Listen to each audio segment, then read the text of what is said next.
What time is it? It's time! Tonight, the revolution begins. I'm expecting a fight, hoping for a war. We are the Bullet Club. I am the greatest living professional wrestler alive.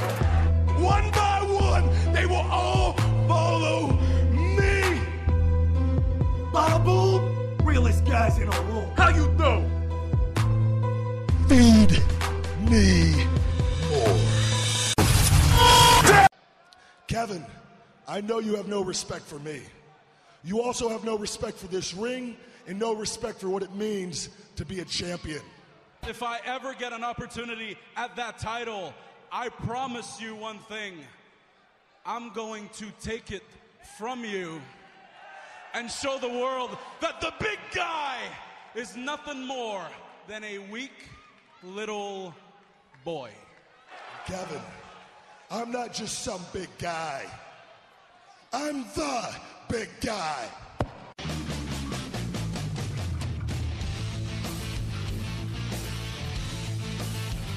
Ladies and gentlemen, wrestling to the mat.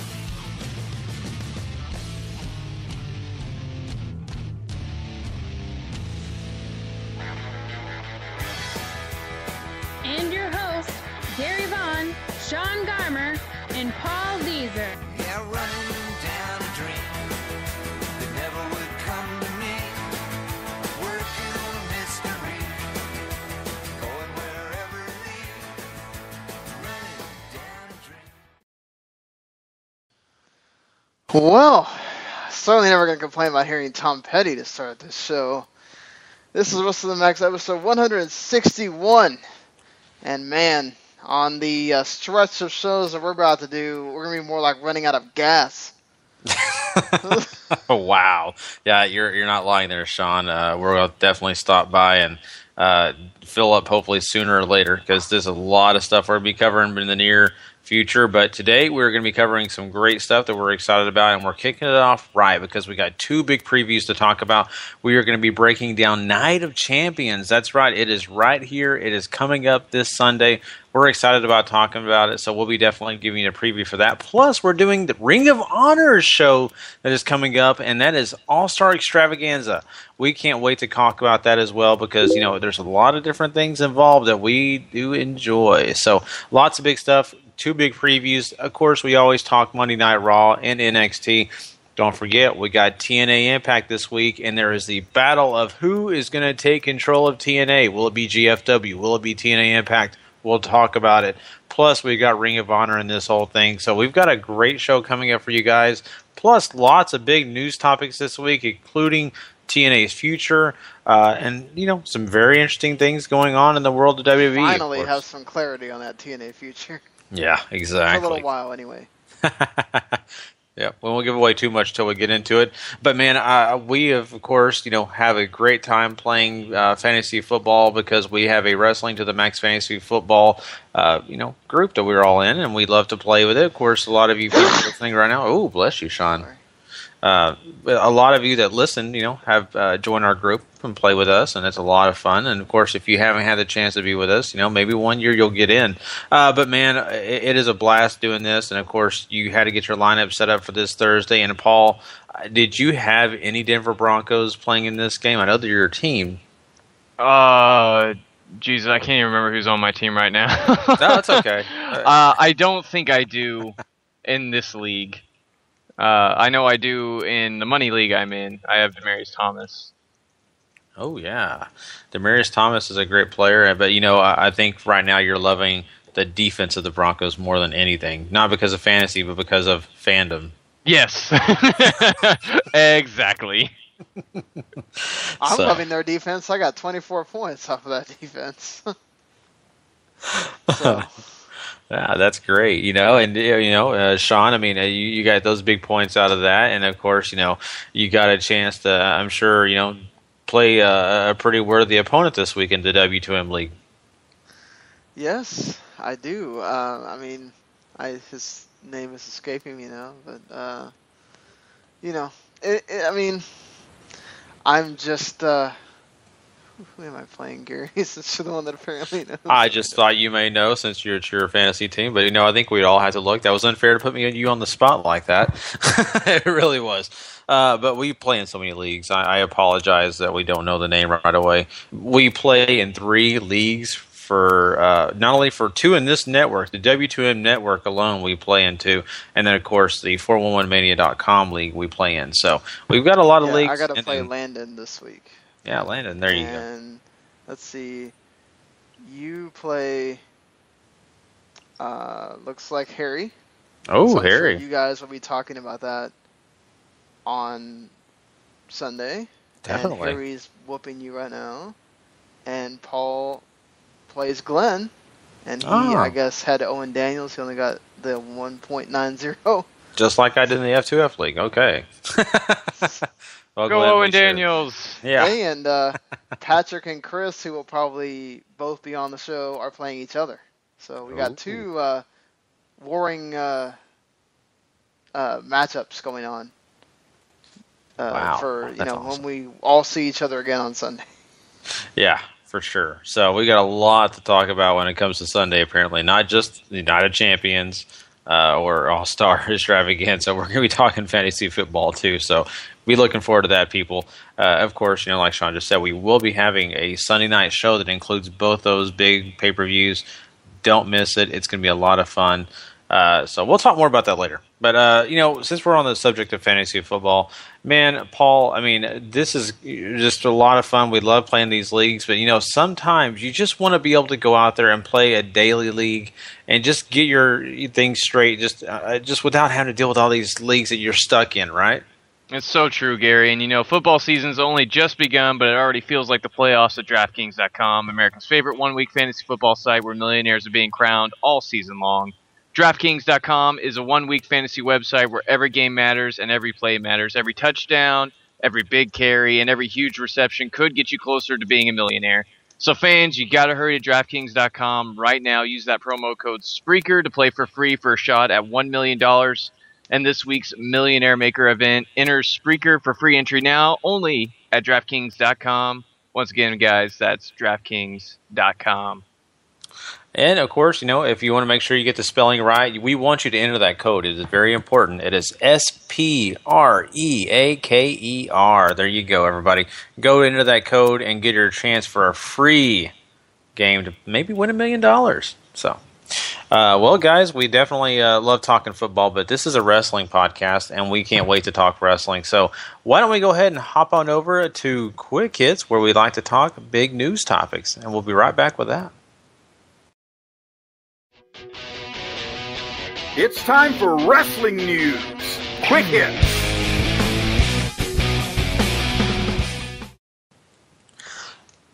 All right, guys. So, Sean kind of talked about it a little bit in the intro here, and why don't we just tackle it right away? TNA is going to be on television until December. That is right. Destination America has not only extended them to October, all the way to December. Now, the big thing here, guys, is the fact that Ring of Honor also has the opportunity to be off after December. So it looks like by that time period, Destination America can decide to cancel both shows at the same time. It's not canceling Impact first, then Ring of Honor. Both could be off the network, which all indications are pointing to that happening.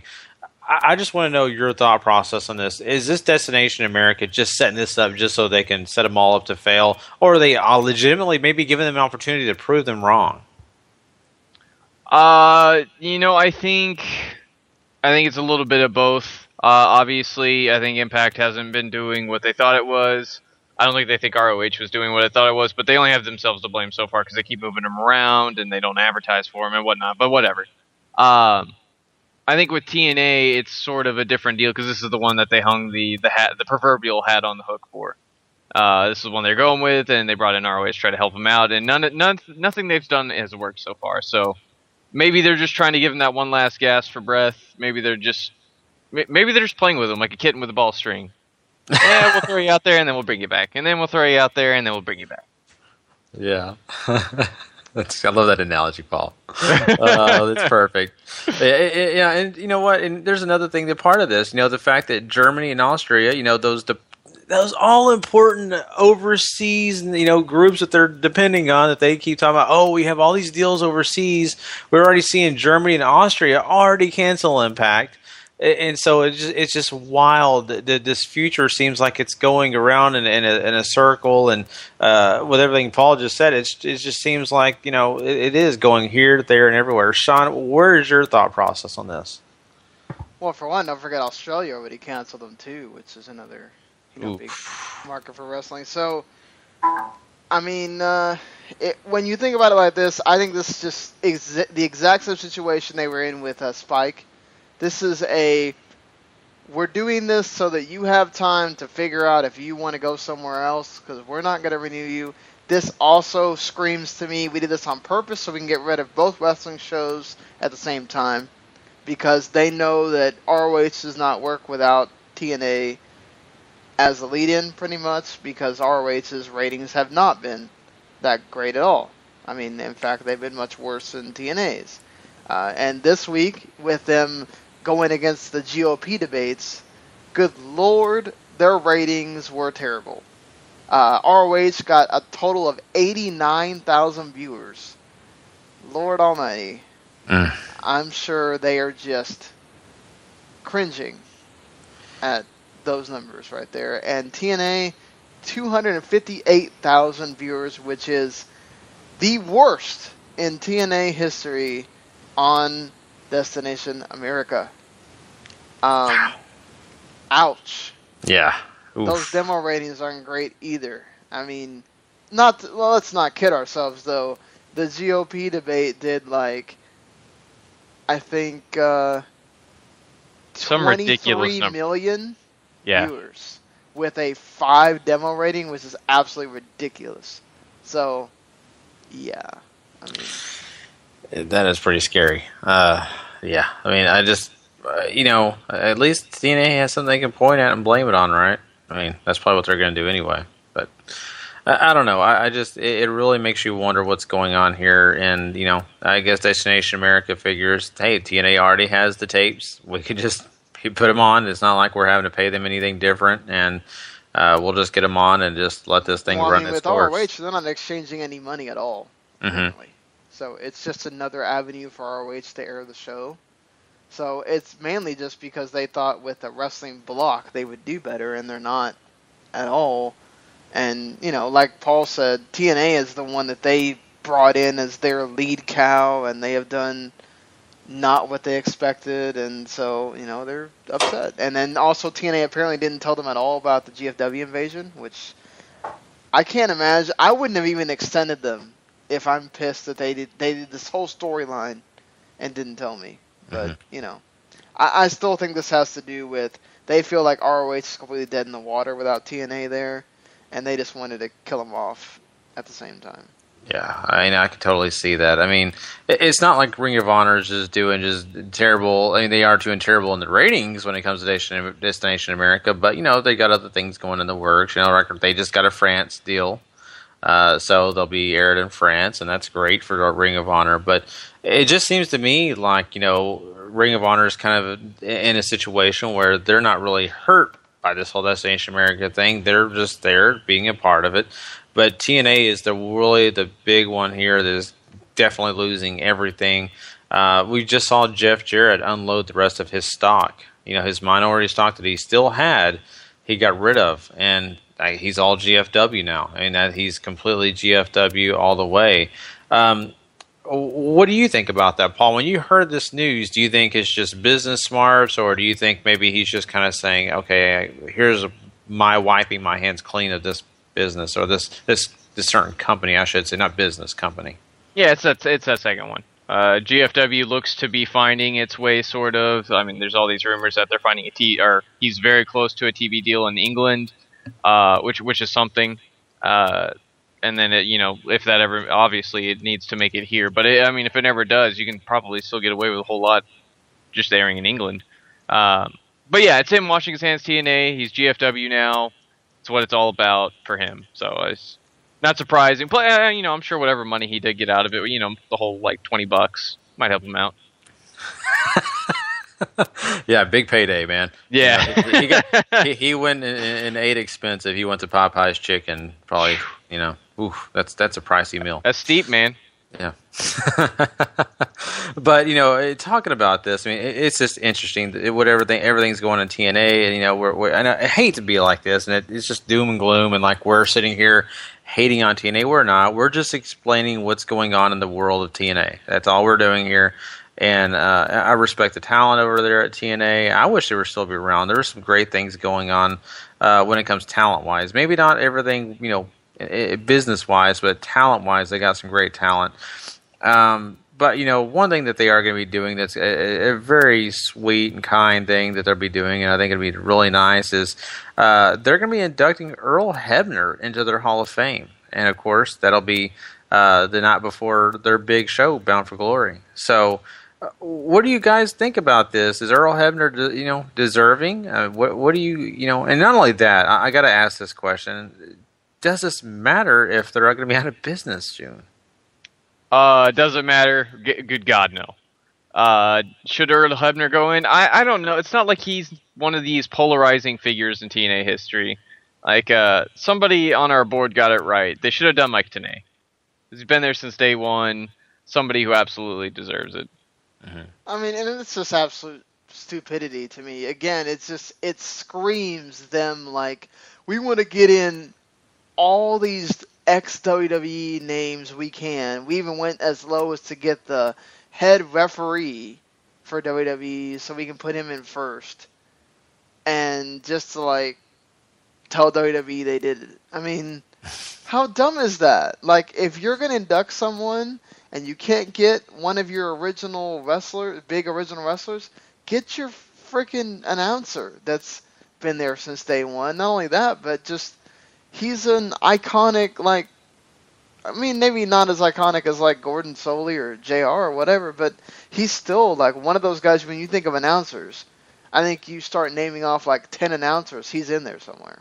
Right. I mean, so, just from his WCW work, all that stuff, I mean, that's a big deal. And Earl Hebner is Earl Hebner. He's a referee. I mean, people know who he is, but I think this tells you all you need to know. They're doing it nowhere that you're going to see it.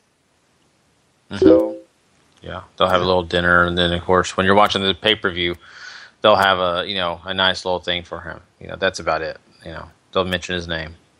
You know, and you guys mentioned, you know, Hall of Fame and WWE Hall of Fame. Mike Tenay is a great name to throw out there, but who would you see first in the Hall of Fame in WWE? Would you ever see Earl Hebner or Mike Tenay? I mean, Earl Hebner would totally go into WWE Hall of Fame before Tenay does. Tenay, he's sort of, I won't say he's a footnote in WCW history, but he's not like, when you think of announcers from World Championship Wrestling, I don't think Tony Schiavone comes to mind. Or Tony Schiavone. That's who you think of as Tony Schiavone, not Mike Tenay. Wow. Way to go, Brain. It's okay.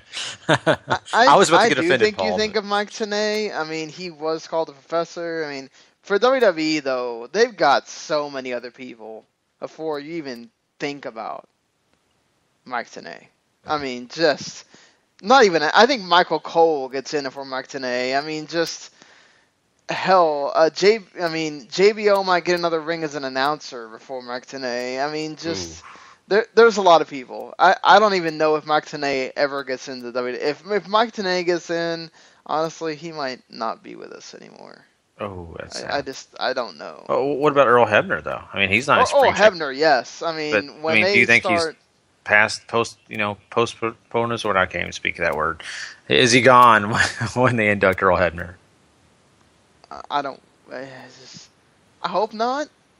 I mean, if TNA is like done soon, he could go in any year because it doesn't really matter where he goes in. I mean, he's a referee, if we're gonna really, be honest about it. So. Yeah. I mean, great thoughts. I was just kind of curious. I just think that's an interesting question to ask.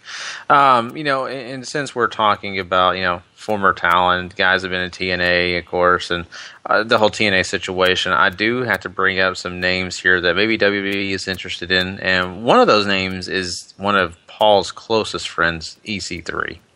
And, you know, that's interesting to me because we've heard Triple H plenty of times say we're not interested in bringing talent from the outside. We're building them in the inside on NXT. And of course, you know, that you know, I guess could include some indie stars, but we're seeing him, you know, work on NXT very, you know, hard before they get to that next level. And, you know, even Jay Lethal's name was thrown out there, and Jay Lethal has even commented, said that, you know, it's a possibility, and he has some interest in going himself. We're seeing other names like ZZ from Tough Enough just got a contract. We already know Amanda got a contract not long ago from Tough Enough. So here's an influx of talent. Here's some people from different companies. What do you think about these names? What do you expect out of any of the people I just mentioned? If they don't sign EC3, they're silly. Not only is he my close personal friend who I hang out with on a weekly basis, driving around that limousine, Jeff Hardy up there driving, you know, living the sweet life, as it were, when you're the TNA World Heavyweight Champion. Seriously, if they don't sign him, they're stupid. The dude is an amazing talent, great promo. Like, he's the reason you should be watching TNA right now, and anybody who can do that in any promotion on national television deserves a shot at the big time. ZZ, you know, he might be able to turn into something with enough work. You know, I mean, anybody could be something if you give him enough time to try to figure it out and see what you got in your hands. So, I mean, I don't have a problem with any of these guys, really. I mean, as long as he puts in the work, you know, WWE has no problem leaving him there for years and years. I mean, how many of these developmental guys have been there for years and you wouldn't even know it? You know, the way they talk about them, they don't tell you that they've been there. Like Jason Jordan, do they tell you he's been there for 4 years? No. But he has been. Mm-hmm. You know, so it's just one of those where you don't even realize it until you sit there and go, oh my God, Jason Jordan's been here that long? Like, you know, Connor's been here that long? I mean, but he finally got to do something where he got over, you know? So, I mean, same thing with Tyler Breeze. He'd been there a while. So, I mean, just, it's one of these things where it didn't work out the first time. You know, WWE has done that before where they tell guys, okay, if you can go somewhere else and get over, we'll gladly welcome you back, and you'll obviously deserve higher pay, and we'll do something with you. You know, hopefully they would let him use semblance of his character that he has now, and you know, maybe he's called something else, but you know, he's still EC3 or the guy that we see him as now. And definitely, if Paul's right, I mean, who cares about the CFW TNA bullcrap? The reason you're watching TNA is because EC3. I mean, he's like one of the, you know, big things, the very minuscule things that are going on that are like really positive for TNA right now. So honestly, I mean, WWE would be dumb. Not to mention, you know, we need to have Paul go into NXT and all these other things, you know, to give us the inside scoop. So clearly, this needs to happen. Yeah, I definitely agree with that, and I'm just really curious, you know, to see what Paul figures out when he gets to NXT. I'm excited. But anyway, thinking about that, you know, we just talked about this off air, me and Sean did. And so since we are talking about bringing indie stars, talking about bringing people from other promotions, there's a pay structure within these walls of NXT, and it has been broken down a little bit. It's been kind of out there in the news. But Sean, I'd love for you to kind of explain to people exactly how this works, because there are some debates on, you know, how much they should get paid and, you know, who deserves what. But kind of give us an idea of how this whole thing works. Well, apparently how it works is that they get paid whatever their contract is. And then if you're a WWE roster person, like Kevin Owens, you'll get a bonus for them selling out Brooklyn, or for them selling out, say, if for some reason they send him down to Florida and they do that whole 500 people there at whatever show they're at, he gets a bonus for that. Whereas the NXT contracted talent that don't have WWE contracted contracts, they don't get bonuses for sellouts or anything like that. But they also get their hotel and their rental car paid for, which the WWE roster talent do not. They have to pay for their own hotel. They have to pay for their own rental car. WWE pays for their flights, so that way they don't have any of this oh, something happened, I lost my wallet, now I can't get to the show, whatever, blah blah. So, and then when they go on WWE main roster tour, they do get a bonus for that, and they also get all of their expenses paid for, everything, food, all that stuff, by Vince, so that they can just be used as whatever they're going to be used at for WWE, so there's pluses and minuses because, WWE roster doesn't get that when they go anywhere. So, I mean, I can understand, but the cool thing is for, like, the Samoa Joes and the Finn Balor's of the world, they also get downside guarantees of, like, in the 6 figures, 7 figures. So that's nice as well. I mean, the Baileys of the world don't get that, but that's why you also have the aspiration of one day getting to the WWE main roster, which, if you're on the indie circuit, you have to go through NXT, so you're not going to get that unless you are a, big name like a AJ Styles or something, perhaps. So. Now, Paul, with this whole thing kind of broken down, everybody listening kind of understands this.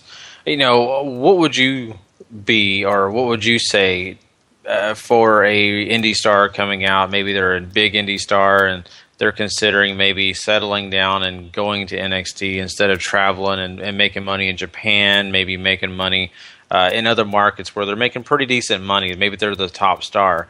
Do you think it's worth it for them to go join NXT?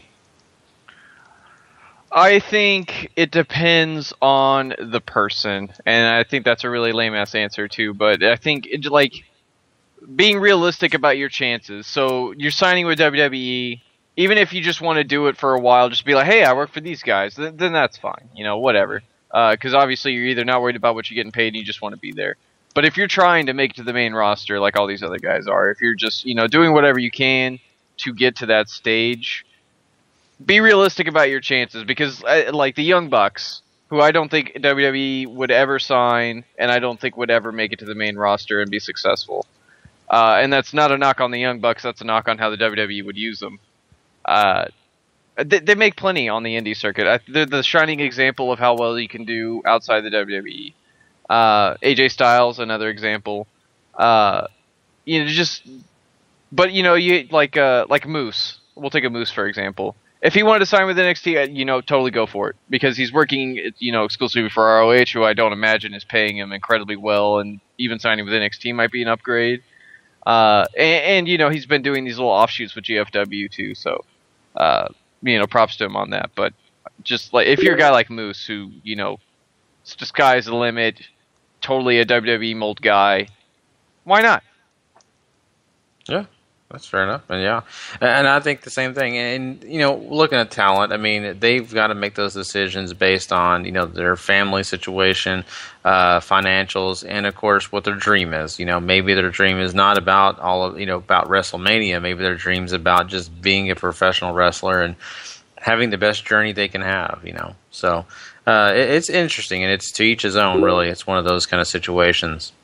One of the other big things I think that is kind of interesting that has come out this week is the fact that WWE's ratings has not been tops in a while, and in fact they're struggling. How many times have we come on the show and said, "Oh yeah, WWE has had the lowest ratings since 1997," or the lowest ratings since this date before, when the Attitude Era was just now beginning, or they were battling, WCW, and they weren't getting the high numbers.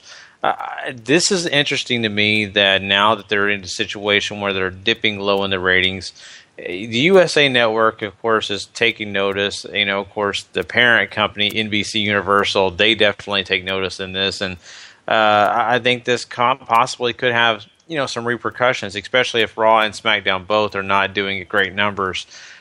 Could you see WWE have to go back and really focus on the network in case for some reason they found themselves without a big deal with NBC Universal? Absolutely. One of the really crappy things is that they can't have full replays of Raw, for recent Raws, I should say, because they've been putting old ones up, which I greatly appreciate, but they can't have recent reruns on there for a while, TV first run rights and all this other stuff. And they make a lot of money from these NBC deals too. It's the reason why, Raw got moved to 3 hours is because they make so much money off this deal. It's the reason why SmackDown is still a thing, even though it perplexes me to this day. SmackDown's getting moved to USA as well. So. Yeah. So, it's like, I think maybe part of me wants them to, because then, you'd have direct control of your product again. You don't have to worry about pleasing television masters and all that stuff, but they're a publicly traded company. They lose this deal, they're going to take a giant hit in the wallet. A giant hit. But, you fall back. The way people keep talking, cable TV is dying. It might be a slow death, it might be a faster death than we're all thinking it is, but eventually I feel like you might see Raw and SmackDown and a bunch of just straight content on the WWE Network. Maybe not today, maybe not, 5 years from now, but 10 years maybe? Sure. Yeah, it could be interesting. What about you, Sean? What do you think on this whole landscape of everything that's going on and the possibility of the network being the home base for the Raw and SmackDown? It just really depends on where, cable TV goes. I mean, if everybody's watching cable through Sling TVs and PlayStation Views and other forms of a la carte programming, by the time that happens, WWE Network, wonderful. Maybe you can finally really do tout that it's like Netflix but better. Not like right now when you're stupid, for the lack of a better word. Asinine, I don't know. But the fact that is the slogan for the network is stupid. Oh my God, I have so many just horrible adjectives for that. I cannot believe in my mind that Vince somehow thinks that is good. Do not compare yourself to something that has like 1 billion people on it. Like, ugh. Anyway, I'm getting off on a tangent. But, yeah, if everything is there at that point, then the network, great. If cable is still a thing, and you're having to resort to the network because basically you can't get ratings, that's bad. Mm-hmm. And I can't imagine that the network will sustain itself that way. I just can't imagine people just everybody all of a sudden picking up the network. I think you have more of a chance of a lot of people just being done with WWE at that point than just picking up the network, I think. Like I said, if we're into that age now where everybody that's watching that stuff is, our kids and all that and whatever, and then that's fine. But I worry about this because when it hits the network, that means that you have officially now become a completely niche product. And at some point, those things only last a certain amount of time before you do one wrong thing, enough people cancel that it affects you. Uh-huh. And then you never know. I mean, it's just like what we're talking about with WWE is a huge company. I wonder, we also have to look at all their international deals too. Like, that in some of these countries, they're going to be way slower to move to this digital age, everything, right. Whatever. So they're still going to have all this other stuff that's going to be propping them up. And I just don't ever see a time where there will not be one network that will just... There's going to be a network that will take WWE. Maybe WWE's going to have to go down on what they want, on what they're asking for and all that stuff. But there's going to be a network that will take them because they are a juggernaut. Mm-hmm. They are a corporation that just keeps on going no matter what, and I just don't see them dying unless they do have to go completely to the network. And then, it's whatever. I mean, it's cool. Like with Paul says, to have everything there at the your fingertips, to have that Raw that just happened on Monday, and then you can turn around 2 minutes later and watch it all over again, or watch it for the first time, and all that stuff sounds great. But you want it to be on TV, I think. And I'd much rather hear about them making cool new shows for the network than hearing about, oh crap, Raw and SmackDown got to be on the network now.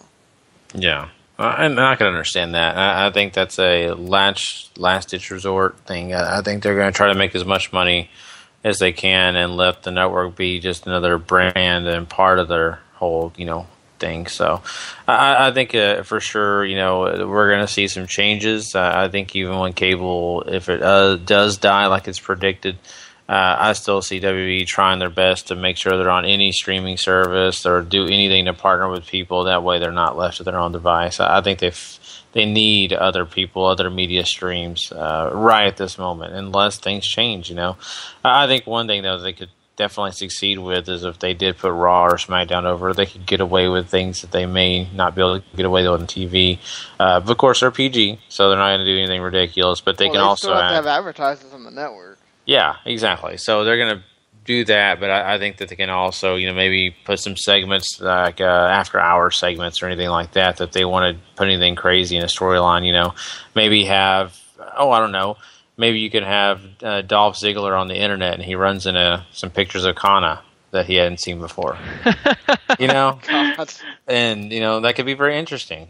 But it's just a thought process, and we can go through that, as it comes. But very, very interesting, and I'm really curious to see myself, where media is going to go, not just with WB, but just overall on TV. So, okay, well, guys, we're going to do a fire round here, where I'll ask you some questions about some of these big, quick hits. You just give me 1 or 2 sentences on what you think about these, and we'll get through them.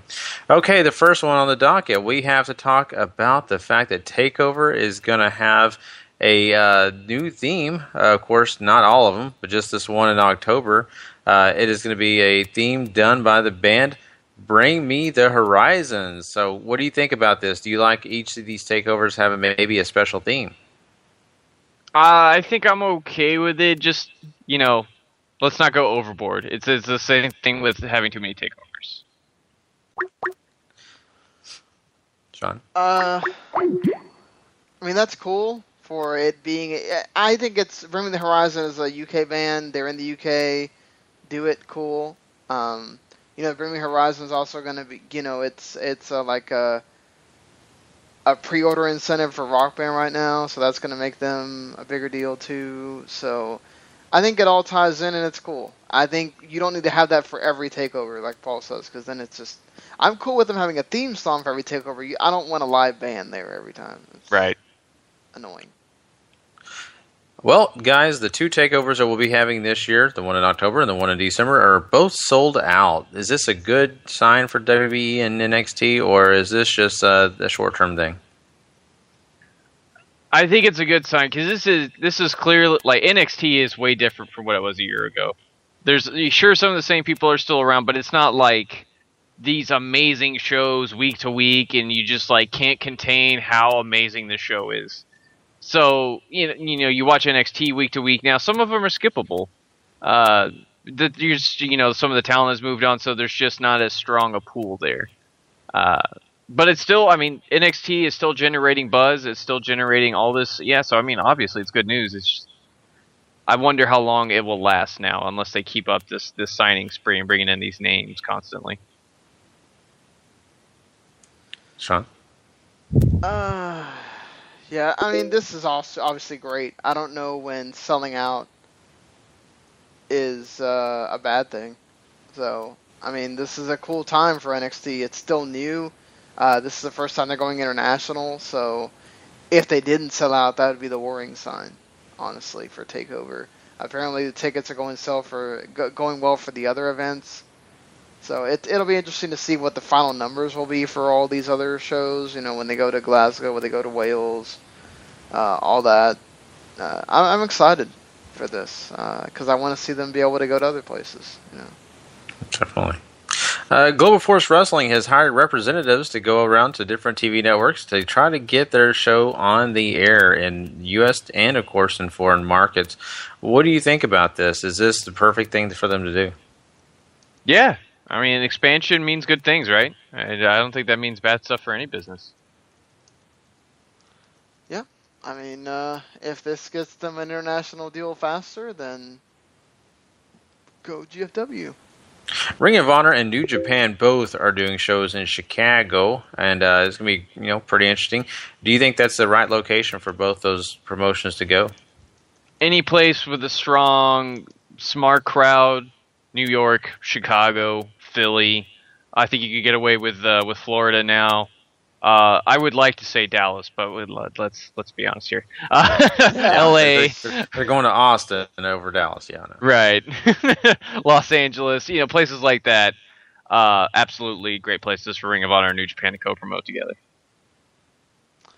Chicago, great. That's awesome that they're going somewhere outside of Philly and Toronto and New York or whatever. Keep branching out in the United States. That's pretty awesome. Love to see them be able to go to the West Side, California, all that, and maybe they can make a stop in Florida. I'm not gonna bank on that or anything, but that's cool. I'm glad that Patrick can tell us that he went. Lana and Rusev may be reuniting in the near future. We're getting hints of that, and there's a possibility that Dolph Ziggler may be switching teams and going over and hanging out with Summer Rae. This is just a rumor. What do you think about it? I find the very concept interesting because we have to turn Rusev from what he's been to somehow being lovable. Because Randy, obviously, whenever he was heel, throughout all of his crazy shenanigans, you still loved the guy. I don't know if there's a lot to love about Rusev other than just feeling sorry for him. I don't know if that's enough. I find the prospect interesting. I don't know if it's going to play out as well as they think it will, though. Yeah, this is, they're essentially doing a Macho Man Elizabeth thing here. I think that Rusev is sort of gaining sympathy in this, so I'm fine with it. I really wonder how this is going to affect Lana's viewpoint, because right now isn't the whole thing that she is sort of escaping someone that put her down and all this stuff, and then all of a sudden just because he says I'm sorry and whatever, they're really going to have to turn this into, Dolph also did her wrong, so it's like a lesser of two evil. I don't know how they're going to do it. It's an interesting thing how they can get there, but it seems like on Raw they already kind of planted the seeds for that. Very true. I'm very interested too in kind of seeing how they do it, because it's going to have to be hopefully fluid. I hope they don't just throw it out there and switch teams and you're like, oh, well, that came out of nowhere. Hopefully it's good. Well, there is some good news, I guess, for Paul. There is a Chikara video game that is going to be coming out. What do you think about it? I'm excited for anything Chikara, especially this isn't the first go they've had at trying to make a video game. Watching the trailer, I think it still needs a lot of work. Still, those collision physics, for example, I think still need some looking at. But any exposure is good exposure, right, guys? Yeah. Yep, it is. With a video game, as long as it's not terrible, it can't. Here's the thing: if a video game's terrible, it's bad exposure. Unlike other things. So as long as the video game's good or decent, they're fine.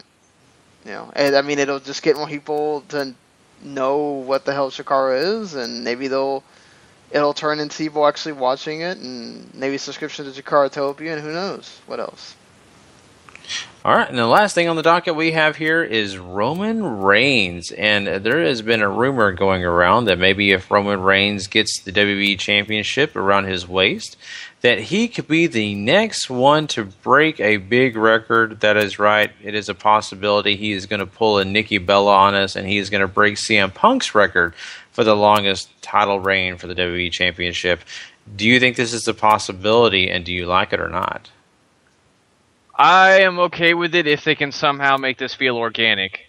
The problem is the last 2 years, Roman Reigns' push has not felt insanely organic. So, maybe looking farther in the future when you have Reigns more established.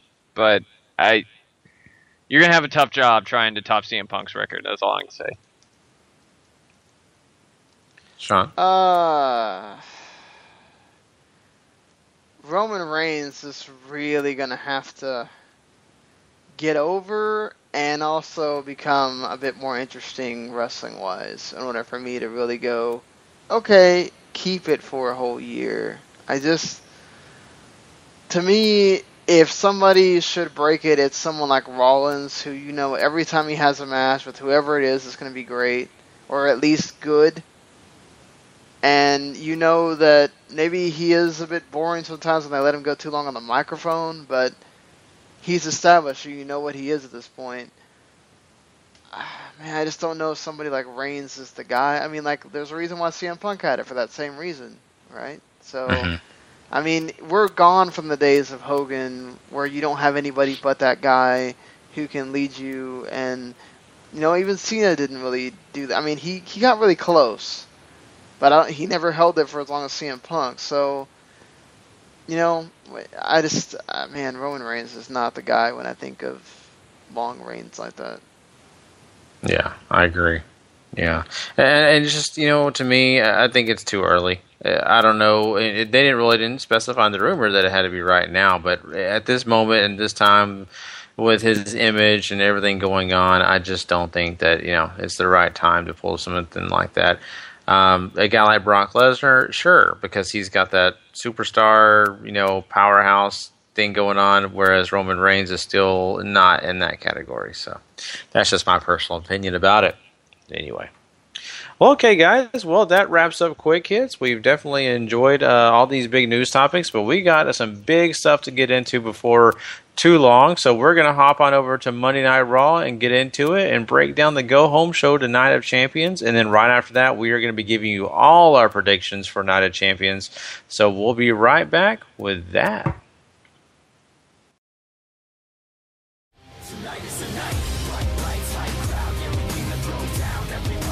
WWE Monday Night Raw.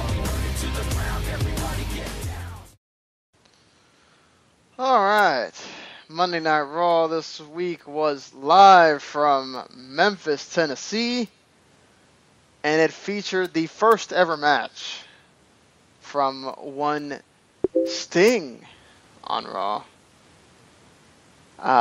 where we were told that he was going to wrestle The Big Show, of all people. Oh boy. In that case, WWE didn't get the memo that they were having 2 Monday Night Football games to go against, in which I think I said this last week, they just seem to give up when they have competition instead of actually going up against it, which really bothers me.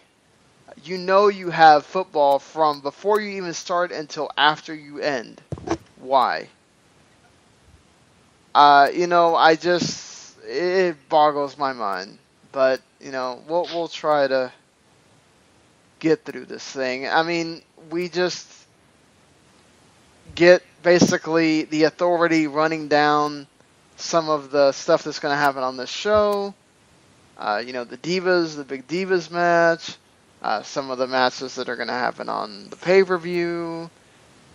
You know, just them kind of moseying the show along as they usually do here. I thought they didn't take very long, which is very good. That's what you want. You don't want them to take forever during the opening segment. And then you have the New Day come out for the tag team title match, which is good because they go transition immediately into a match. And you have Triple H and Stephanie dancing with them, which I could really take or leave because I don't think of New Day as cool with Stephanie and Triple H dancing with them. But, you know, maybe that's just me. I died laughing just because there's this wonderful video somebody put up recently where the New Day comes in and the caption is when you introduce your white friends to rap music and it's them dancing with the It is amazing. Oh man, that is too awesome. I need to check that out. Yeah, you know what? This whole thing to begin the show was okay, but honestly, I'll be honest with you guys. I heard him breaking down each match. I just pushed skip on my DVR. I don't need to hear it. I'm going to talk about it. I'm going to see it. I don't need them to tell me.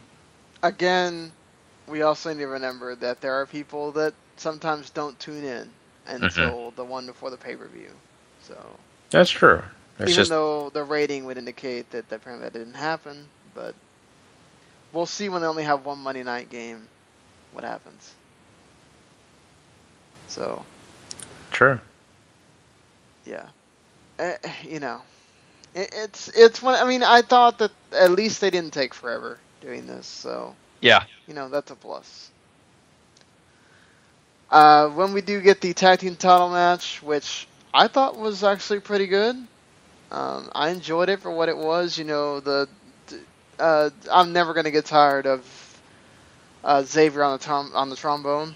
That is always going to be a highlight for me as long as he's doing it. It is awesome to see him do that every time. Him doing the slide thing when Kofi's going to do that like drop kick in the corner thing still makes me laugh. It's great stuff. I thought that Primetime Players looked good here, and we got the sort of distraction, deal with Xavier, which you're going to get, and it goes into the finish, which was, good. So. Yeah. I'll say it once, I'll say it again. New Day is the best thing going on in the WWE right now. Short of this segment, there's this is a great example too, because this match is wonderful. Their antics are wonderful. They have great chemistry with the Primetime Players too. I could watch these guys wrestle for forever. But there's also an episode of Table for Three on the WWE Network featuring the New Day that is really, really awesome and totally worth your time. It's only like 26 minutes, but go watch it if you're totally into these guys. I definitely need to check that out. It looks good. I have not had the opportunity to, but I will for sure. And, you're right, Paul. I'm in total agreement with you. The New Day is hilarious. They're fun. They're great in the ring. I mean, they're very, very much a big feature, a part of Raw every week and week in and week out, even SmackDown. So they definitely keep, I think, eyes on the product, for if you ask me. So, yeah, I'm definitely down with New Day. Yeah. So, I'm glad that we're all down with New Day, obviously. I love the fact that all they did was have the Dudley Boys come out and just kind of stare them down, and you didn't need to have them brawl or whatever. You don't want to see them have contact with each other. It's the whole moment of just, okay, we're getting this Sunday. I'm pumped. That's all. That begs a question for me, to Paul. That question is, Paul, you saw the Dudleys come out. They didn't have their entrance music. They just come out and just basically, point at the New Day and kind of let them know what's up. But we all know now from your close personal friend that assistants don't get entrance music. So are they now assistants to somebody like EC3? If you're trying to hint that they might be heralding EC3's arrival, then, Gary, I'm not at liberty to say. Oh, man, I was hoping to get it out of you. Gosh, I almost thought he had him, Sean. Not this time. Damn. Continue. Darn. Close. But no cigar. We get the thing with Rollins backstage, all that stuff with Stephanie, where, again, Rollins is a child awaiting to see... this time it's just like, oh, hey, we were trying to make your life hell last week, but this week we're not. I don't know. It's just really inconsistent with the Authority at this point. Like, it's almost like the Authority are their own gag to themselves. Like, we talk about Big Show being a gag. It's like, we're cool sometimes, and then... we're not cool, and then we're trying to be hard, and then we're not, and it's just... But, Sean, you should totally understand this thought process completely, because you're a father. I am a father, and the Authority is just like my daughter. She wants the red slushie. No, wait a minute. The purple slushie is the right one. No, wait a minute. You are all wrong. The green one. They can't make up their mind what side of the fence they're on, what they want to do. I heard someone bring this up. Stephanie McMahon standing in the ring yelling at Ronda Rousey. Then the next thing you know, she's tweeting how proud of Ronda Rousey she is. None of this coordinates. None of it makes sense. But, it's okay. We're at the Authority. You don't have to make sense. I think that's a fair assumption. They're just weird. I don't know. It's whatever. I think Steph and Triple H just get the segment and be like, all right, we're going to do whatever we want with this because we own the place. Here we go, guys. And action. I did laugh at Triple H saying, no, I'm not going to dance again. They have to pay for that.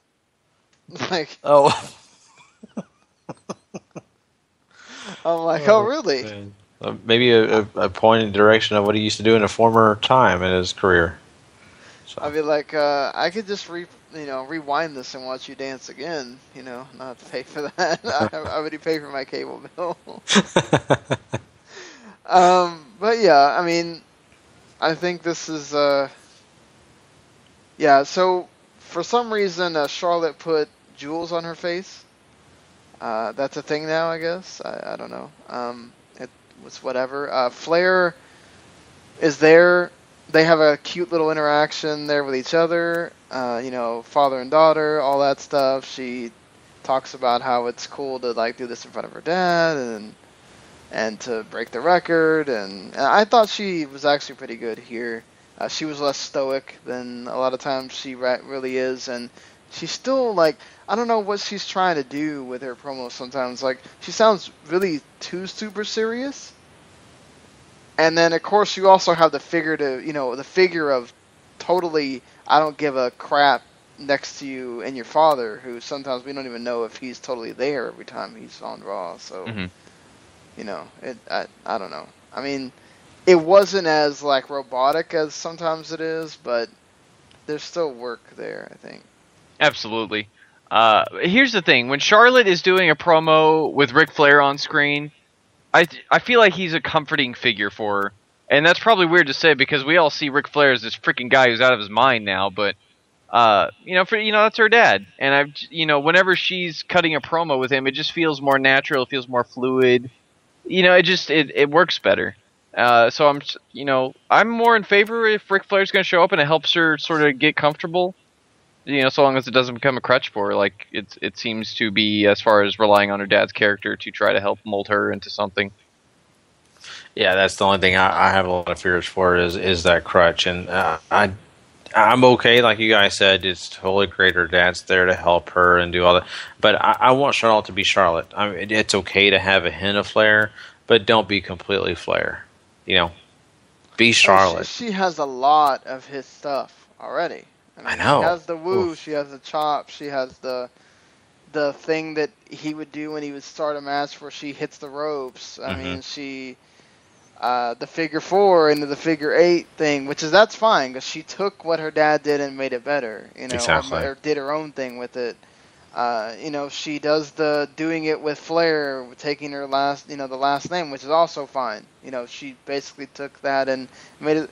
So I think she's in that point where it's almost, but not totally, So as long as she just channels more of herself and a little bit less of her dad, I think she'll eventually find the happy medium. Just wonder if her dad being there also makes her want to feel like she needs. I just don't know. Sometimes I wonder if that's somebody in the back telling her. Or if that's her feeling that she has to do that, or I don't know, Yeah, maybe her own dad's advice. I'm sure they'll tell her one thing and he tells them another. So. True, could be that. I don't know. Where do you stand on that, Paul? Charlotte being her dad. Does she use too much of her dad, do you think, or is it okay? Or I feel like at times she does, the stuff you mentioned, using Flair. Do it with Flair. That's fine. The figure 8, totally fine. I'm even okay with her wooing. I mean, that's just a thing. The crowd does it. That's an easy thing to get them to respond to you. Totally works. It's some of the other things that I could see bugging people. She's still trying to find her way. She's still new to this whole thing. I don't know. I'm willing to cut her a great deal of slack just because I think she has what it takes, but I don't know. Yeah. I mean, it also doesn't help that she really just does look like him in female form. So right. It's just every time you see her, oh God, there's Flair. But moving along, we get Paige and Sasha Banks, and man, this was pretty good. I feel bad for Sasha, that German landing right on her head. That's gross. But Tamina, man, I don't know what hairdo you're doing, but certainly, if she wanted the whole "pay attention to me," I guess she got that. I don't know, but that's also sad. That's the only way you can get somebody to pay attention to you, I guess. Yeah. How did you guys feel about the match? I was kind of... The only thing that kind of sucks about, like, sometimes the thing with the bank statement is it doesn't look like she puts the arm under. So, like, all that work on the arm, to me, kind of felt a little wasted. But, you know. Yeah, I mean, it's a move that I feel like works on the back, which is why the back cracker and rolling into it works so well. I don't know why she doesn't focus moves on the back as opposed to the arm.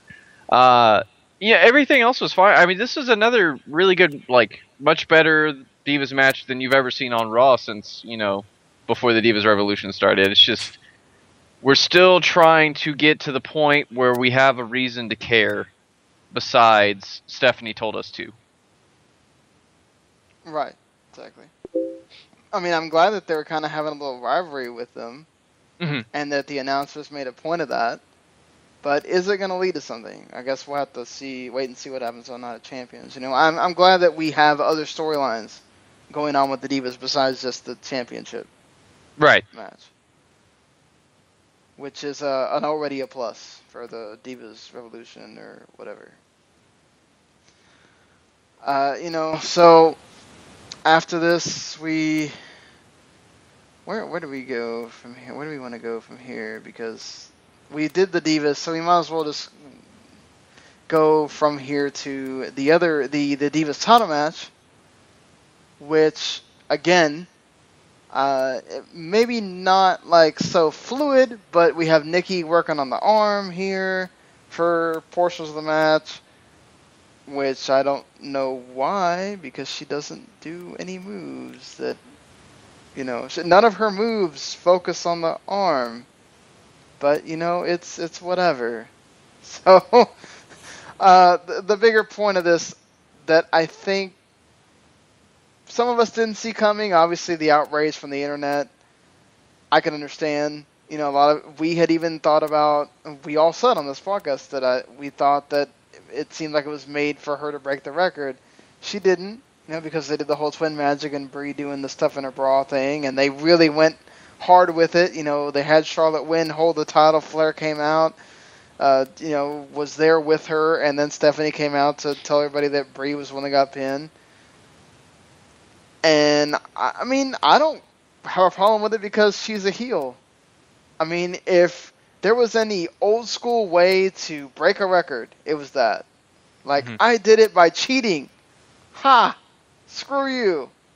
I'm still champion, but hey, we're still going to screw the champ because you have a rematch in about 6 days and your champion's advantage is taken away. So, to me, I thought it worked great, honestly. But, you know, what did you guys think? I felt like this was this was lazy. Like, we know Twin Magic is a thing. We haven't seen Twin Magic in a long time.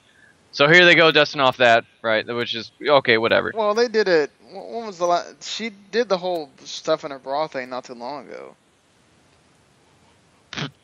Okay.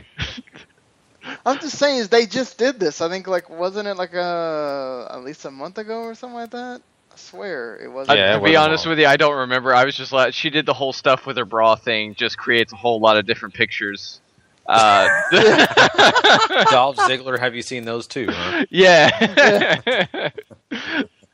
And like, my big, like, taking away from the fact that I didn't want Nikki to break the AJ Lee record.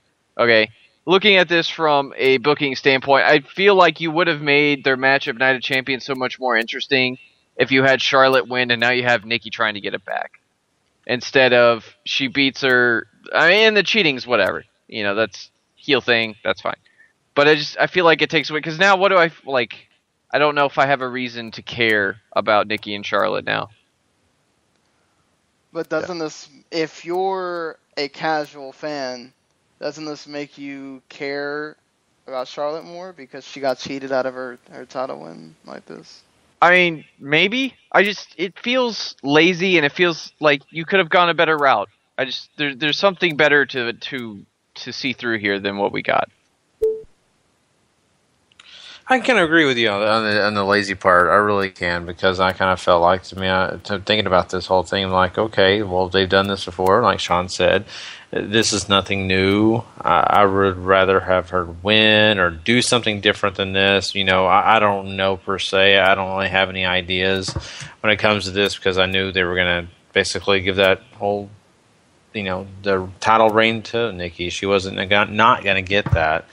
But anyway, my point being is I agree. I think it's kind of lazy, and I hope they definitely do better things. Now that this has taken place, maybe they can change this whole thing up and break these groups up.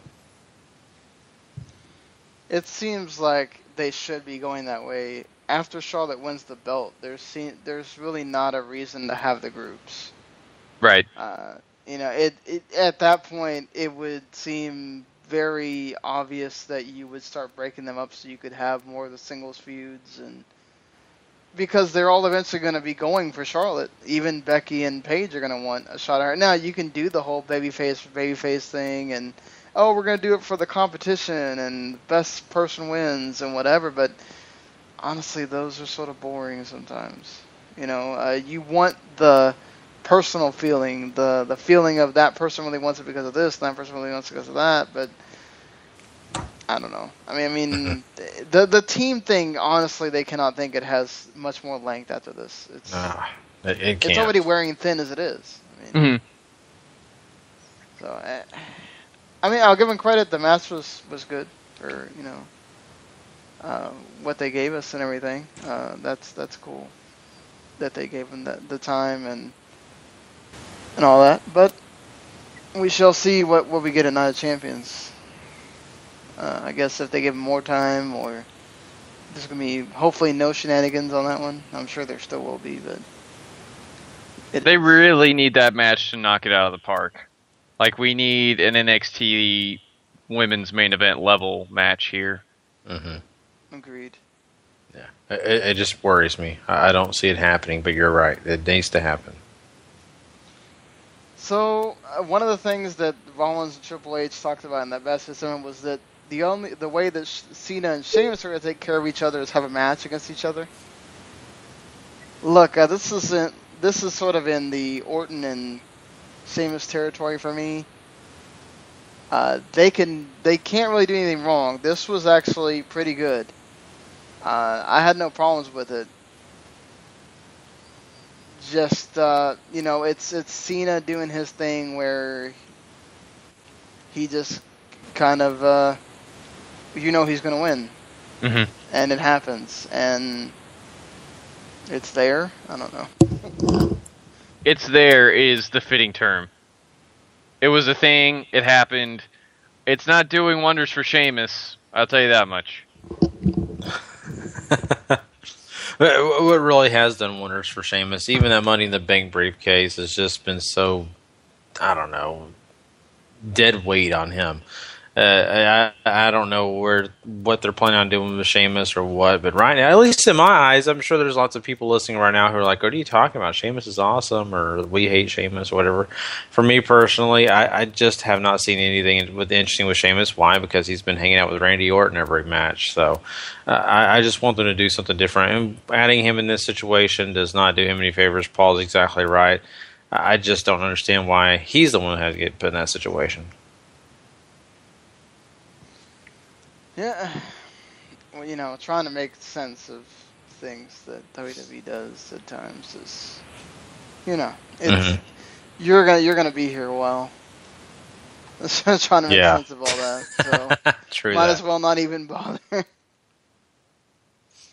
It's like trying to just get. What's the term? Sadism, I guess.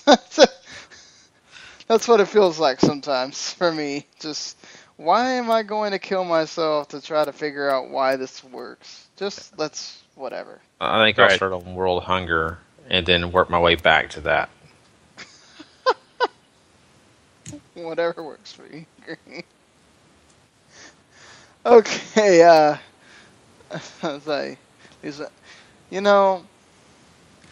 how do you guys feel about this whole thing with Ryback and Kevin Owens? the back half of that promo worked for me when Ryback started talking about his process or whatever. Parts of it was just kind of like, what the hell is this? Yeah, the Elvis thing was weird. I think Owens knocked it out of the park, though. And he even got to finish by walking away and letting me say walk Owens walk. So, 10 out of 10.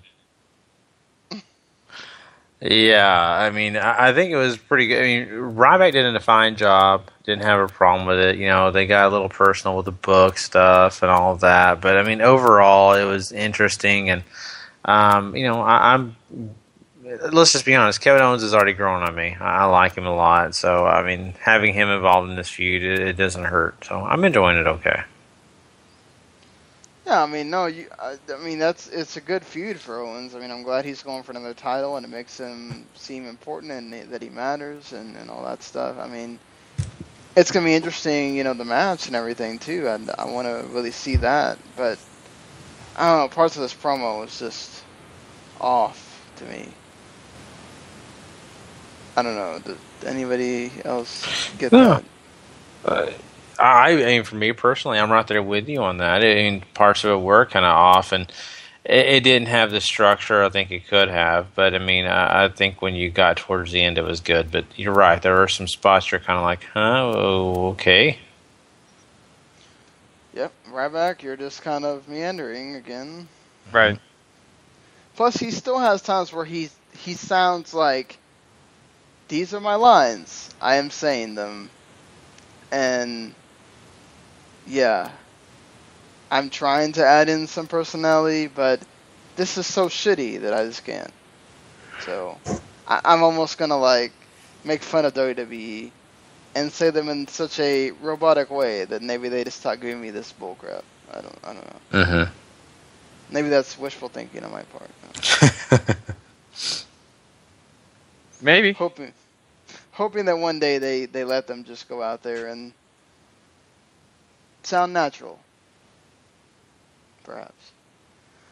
For every new... I mean, look, there's obviously people that do need the scripted lines. I'm not going to lie. Not everybody can do the whole ad-lib stuff. So, you know, to say that works for everyone, no, it doesn't. But there's certain people that you give them a line, they just don't know how to do it without sounding like, I talk like this, and my name is Ryback. I'm the big guy. And, okay, I'm going to go on this tangent about the secret and whatever. And, you know, I don't even know what the hell the secret is, but thank you. I mean, that being said, we have Rusev and Cesaro, which was good. It was more angle in the story once again, so that Ziggler come out there and super kick him and give Summer Rae the pink box. And Summer doesn't want it, but she takes it anyway, and then goes, when Rusev yells at her, she looks inside the box and seems to be enamored with what's inside. As Rusev is sitting there yelling in Bulgarian, I guess, wishing that his partner would understand him. I don't know. He's doing the Ricky, he's doing the I Love Lucy, where he's doing I don't want you to understand me. Yeah, there you go. Get in here, Lucy. You got explaining to do. No, I mean, I think I've never seen anyone so excited about a Chipotle gift card before. Those burritos are good, man. Yeah, just excited. And we definitely here at Wrestling to the Max love Chipotle, especially if they sponsor us. Totally. So... I mean, this whole thing, though, for me personally, I mean, it's okay, but, you know, I don't know. And like I said, I've wavered on this whole feud. I want to see more from it before I get invested, and it looks like they're switching some things up. But I am really curious about that box. I really am. I wonder what's in it, you know, for me personally. You know, it would be Chipotle. I think I would rather have, you know, a couple tickets to a David Arquette signing or something, but... I think it'd be really funny if it was that hotel key, to be honest, that they kept talking about. Yeah, that'd be awesome. Mostly because I could start calling Dolph Ziggler LLDZ. Ladies love Dolph Ziggler. Anyway, lame joke aside, segment match, it was okay. It's nothing to write home about. I think I'm kind of done with this. I kind of want it to be over. It's entertaining at times, but it's entertaining for all the wrong reasons. Mm-hmm. Right. Exactly. There's parts of it that is so corny. It's just like, okay. And then there's parts of it where it's just, with the whole Ruru, where we still. Why did I call him Ruth? Though we forgot that's his name. Oh, that's right, I was Ruru. about to say Ruru. Yeah. Or just Roo, as he called him on this show. Now he loses the extra Roo. Yeah. You forget Vince is like, no one can have first names, just Roo. Maybe she was trying to butch it up one. Yeah, just Roo.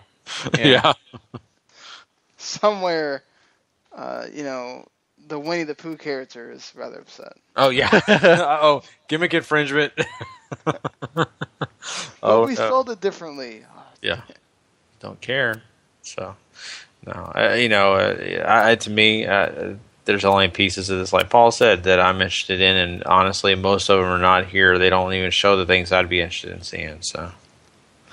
Before we get to the main event, we got one more thing we got to cover, which is the Roman Reigns or the Miz TV with Bray Wyatt and Braun Strowman, and then eventually Roman Reigns and Dean Ambrose. We find out that there is a third, but we won't find out until the pay-per-view. Now, apparently, the rumor mill has dropped Baron Corbin and added Chris Jericho and Kane. I'm assuming Demon Kane here. Of those two, or I guess that's the options we have now, who would you prefer?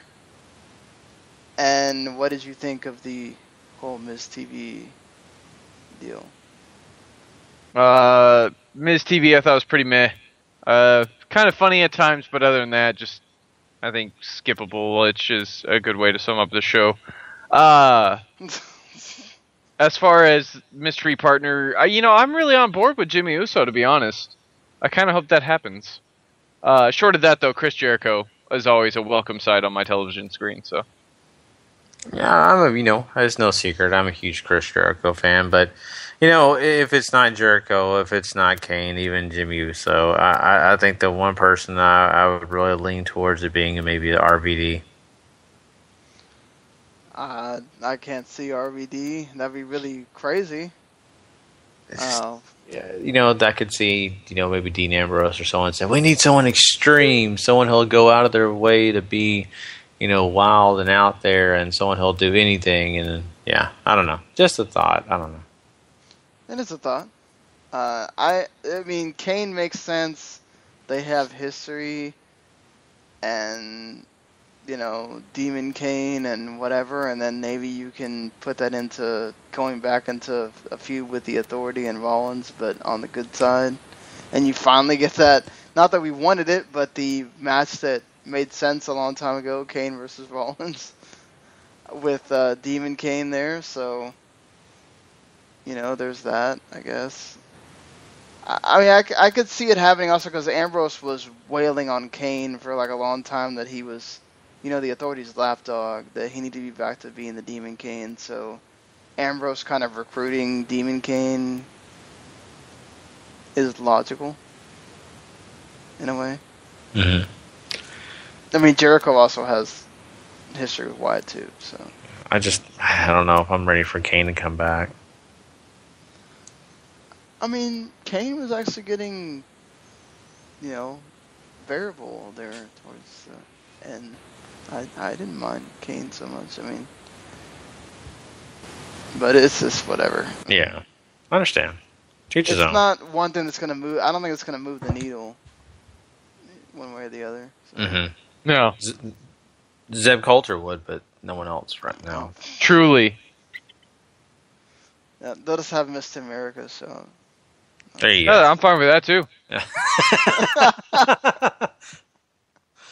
So, that being said, we get the big time, oh my god, Big Show versus Sting match. Because that's the match everybody wanted, right? This doesn't last very long before Seth Rollins runs down. We did get a big "We Want Sting" chant. So, I mean, obviously the people want to see Sting, so that's a good thing. At least it's not like crickets when he comes out or anything. Then we get the Teddy Long special with, hey, Seth Rollins is out there, so John Cena has to be out there. And it makes sense for the pay-per-view because Seth Rollins is facing both guys. And, yeah, so we get your tag match. And then, hey, to Rollins' credit, he taps out to the Scorpion Deathlock. So, you know, that's there. Yeah, I mean, he does tap out to it, and it makes you wonder. Is this going to be the scenario? Which they always do a great job of teasing you. Is this what we're going to see? Is Sting actually going to be holding that WWE World Heavyweight Championship above his head, or is this a sign that hey, he doesn't have a chance? You just never know in these cases because they kind of trick you. Either way, but it was neat to see that. The one thing that was glaring here for me watching this whole thing is, my God, I had no idea Sting was really this close to being done. I just watched him in the ring. I was like, did they really limit him this much, or is he limited to what he's showing me? The brief 4 minutes with him and Show, I actually thought was fine. He looked younger. And then the tag match started, and then he looked a whole lot older. So I don't know what to say there. Seth, the match is whatever, and God bless that crowd for caring about Sting because WWE's given you zero reason to. But I don't know. It felt, the biggest crime of this segment was Triple H did not use the word Teddy Long special. Oh. That needs to be a thing in WWE. Yes. Why is it? Guys, you know what it is. In honor of Teddy Long. You know what? We're starting it right now. Hashtag Teddy Long special. There you go. Nailed it. I want to see that next time on Raw, guys. Hashtag Teddy Long special. Come on. I mean, I'm a big Sting fan, so getting to see him is cool, but my God, why Big Show? There was no one else you could have had a match with. I mean, Kevin Owens just loves to be a dick. You couldn't just had Kevin Owens and Sting. I mean, why not? Or Cesaro.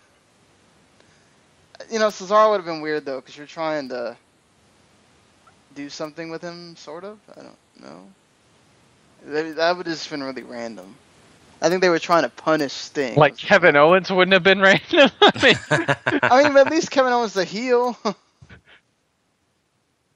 If you're going for somebody to make him look good, the buck stops at Cesaro. I agree. I don't know that Sting feels that great about being lifted and all that. This Cesaro does. Better get used to it. Oh yeah. Did you guys watch that Velibration on SmackDown? Good God, no. I was not aware of that. I tried not to pay attention. Oh, man. Y'all missed a bunch of great backstage segments. It was so great they'd do it backstage. Oh. That tells you they really cared about that. I did have a question from Brandon, even though we kind of know that they've done this for a long time. He still wants to know, why do they do season premieres of Raw? It's a great question. Yep. They've been saying this ever since Michael Cole's been the lead announcer of whatever show he's been doing. They call it the season premiere when it hits some week in September. Mm-hmm. Because technically, that's around where all the season premieres happen. Right. And actually, at least Comcast does it that way. They'll do season whatever, episode whatever it's on. They don't do it by episode 1000, whatever the hell they're on right now. So, it works for something. But when somebody tells me season premiere of Raw, I don't watch it because it says season premiere. Right. Because that show never ends. Unlike other shows that go off for the summer or whatever. Where the season premiere matters because they make things happen on that show. That, for one, why would you make the season premiere that go home to a pay-per-view? Why wouldn't it be like the after pay-per-view or something? It's weird. They try to do these big matches, and of course you had the suspension of, the Divas Championship and the balance and all these things like that. I think they considered them great. They considered Sting and Big Show great, and they didn't deliver on half of it. If Sting and Big Show is considered great in 2015, they need a reality check, quick, fast, and in a hurry. Yeah. I totally agree. I think that's what they're thinking, though. So I think that. I mean, did you guys see how they skipped from like 97 to 2014 and that whole Sting's greatest moments? You know, so that should tell you all you need to know. There. Yeah, you need to know Main Event Mafia. You're not so important. Oh, that would have been great if they just had a clip of Sting. He was in this company called TNA, and they had this terrible stable called the Main Event Mafia. The sad thing is, yeah, it's fine. The sad thing is, I really believe that WB could legitimately put that stuff on their screen, and even Michael Cole tell them when the show starts, and I don't think the ratings change. That's fair. At least you agree, I guess. Yeah. Yeah.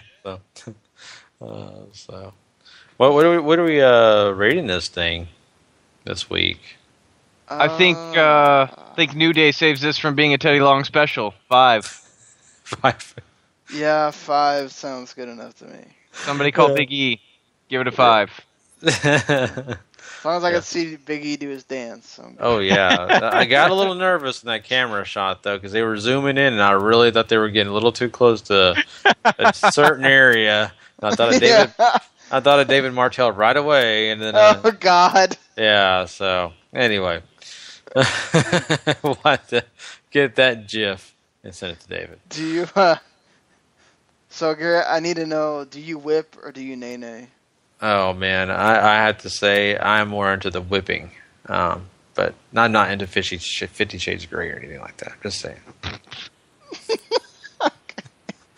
I didn't want to know about your what you do in the bedroom, Gary.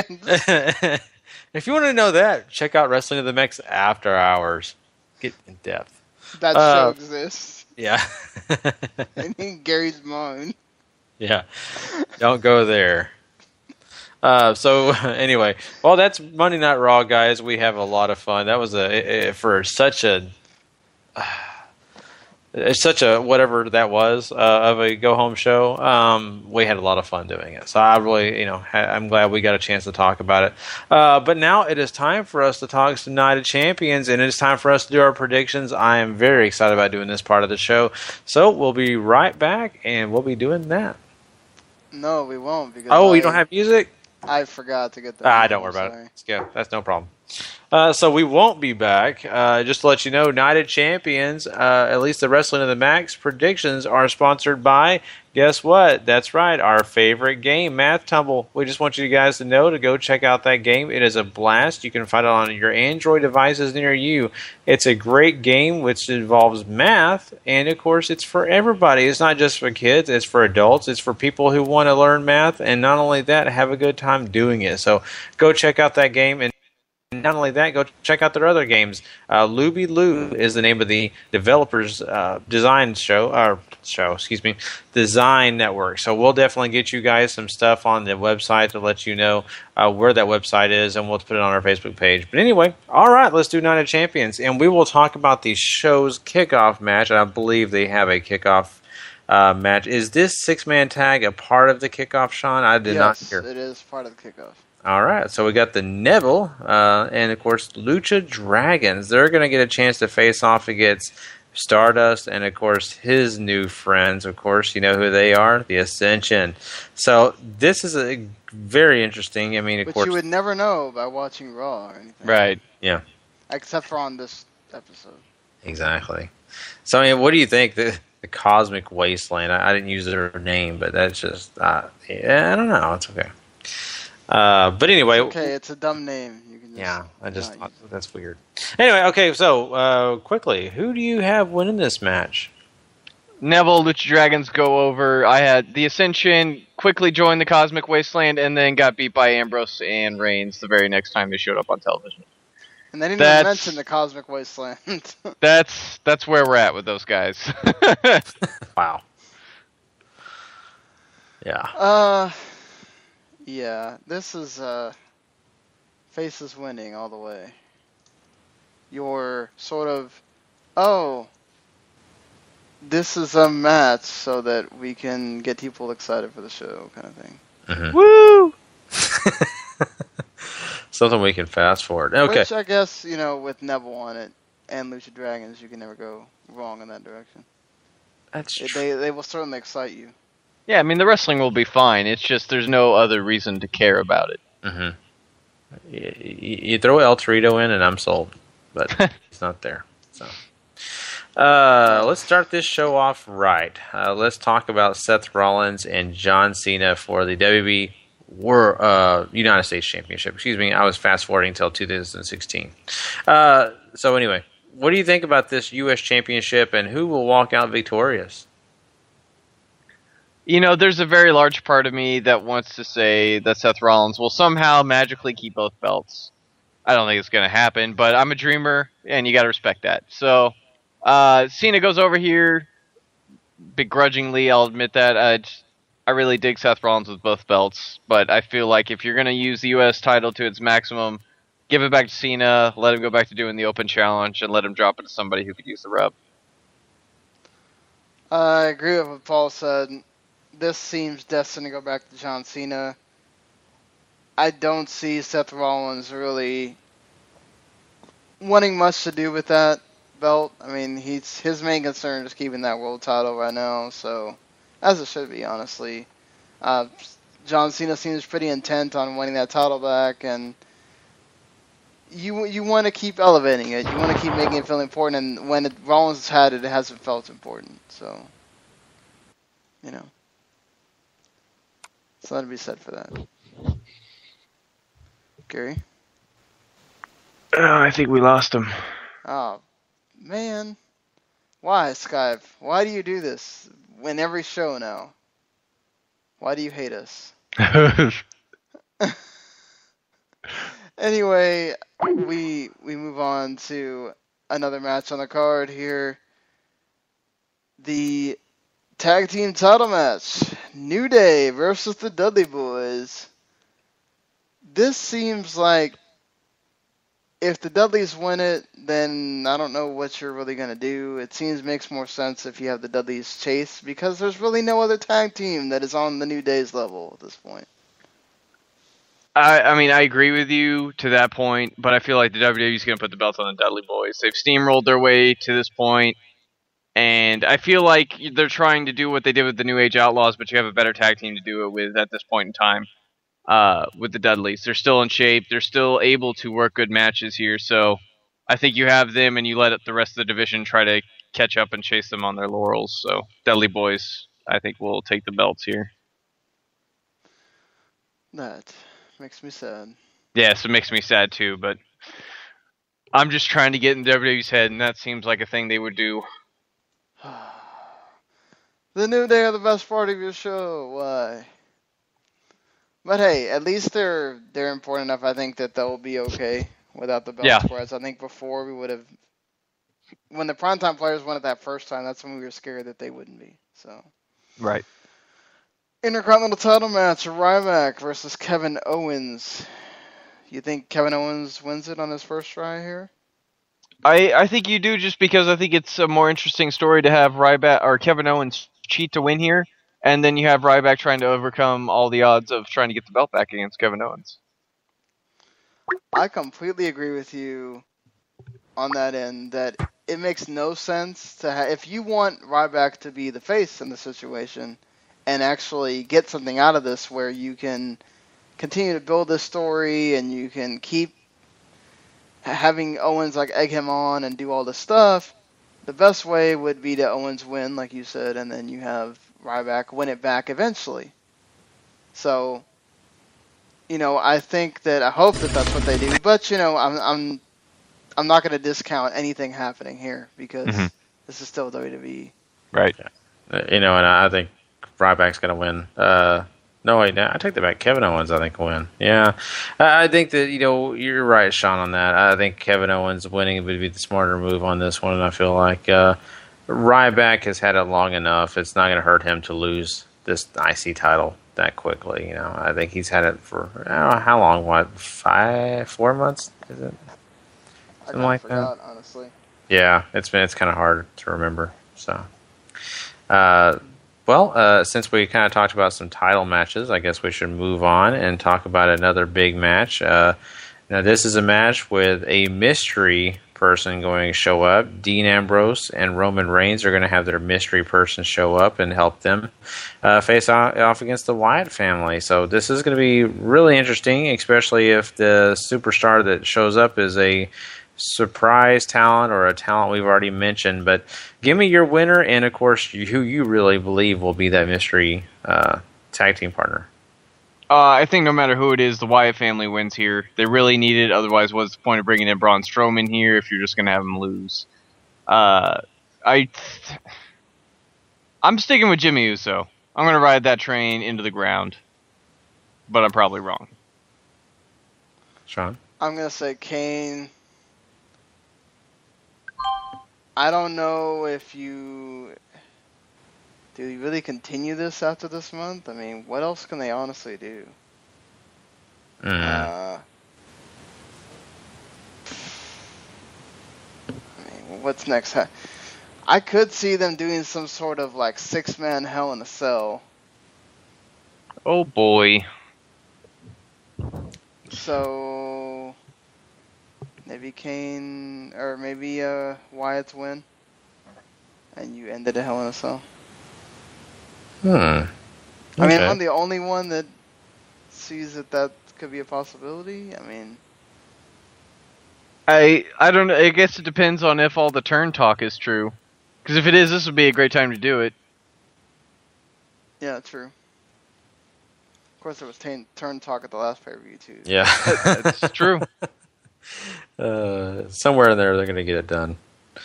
I don't know. I think the Wyatt family, for me, definitely has to be victorious here. Who that mystery person, I don't really know. I mean, Kane is a great option, even Chris Jericho. But you know what? I've already said it once. I'm going to stick with it just in case it was to magically appear. And I would love to see RVD, so I'll put RVD's name in there. Why not? Let's talk about Nikki Bella versus Charlotte. And, of course, Nikki Bella is now the longest reigning Divas champion. Will she be dethroned this quickly? In the prediction, I didn't think she'd lose here either. Just because if Charlotte couldn't beat her Monday, even with all the cheating, I don't know what's to stop something like that from happening again. Whatever. Even with Champion's Advantage gone, I just whatever. My interest has sort of waned after Raw because I feel like there's a better story to tell with Charlotte breaking the record, but what are you going to do? So, Nikki to retain. Thought there was a better story with Nikki or with Charlotte breaking the record too. They decided to go with her breaking the record. I mean, I feel like this is set up for Nikki to lose. I mean, why do you take away the Champion's Advantage if you're going to have her just lose again? I mean, it seemed like always to me that their goal was to have Charlotte be the first of the new Divas to be Divas champion, so I guess why not? I mean, isn't the whole point she broke the record, so she loses it now, she already broke the record, who cares?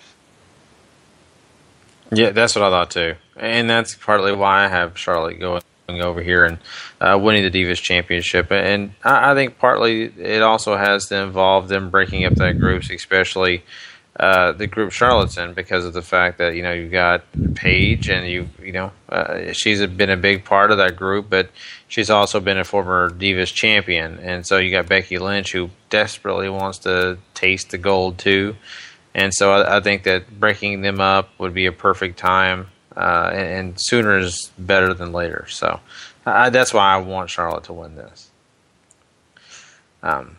Well, there you go for that one. Let's go ahead and move on, and let's talk about another match on this card that is very interesting.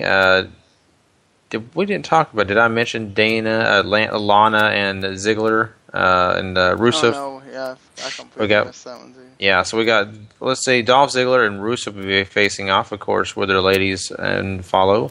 How do you feel about this match, and who do you expect to win? These two actually had a pretty decent match at SummerSlam, despite the very crappy finish. I expect another good match here. I think Dolph Ziggler wins. I think it's time to put this to bed. Yeah. I don't know how you do the whole reuniting if Don. So how's the order right now? Like, did Dolph win the Rusev? Dolph won the first one, or Rusev won the first one? I don't even know, man. Yeah, I don't even think they go by logic, but I think Dolph won. I think last time. I really thought he did. Okay, No. It was a count out. It was a count out. Yeah, that double count out thing. Lame double count out. Yeah. That's what it was. Okay. So, are you leaning towards Dolph Ziggler now that it was a count out, or are you leaning towards Rusev? I believe you mean Ruru. Oh, Ruru, excuse me. Yes. Ruru.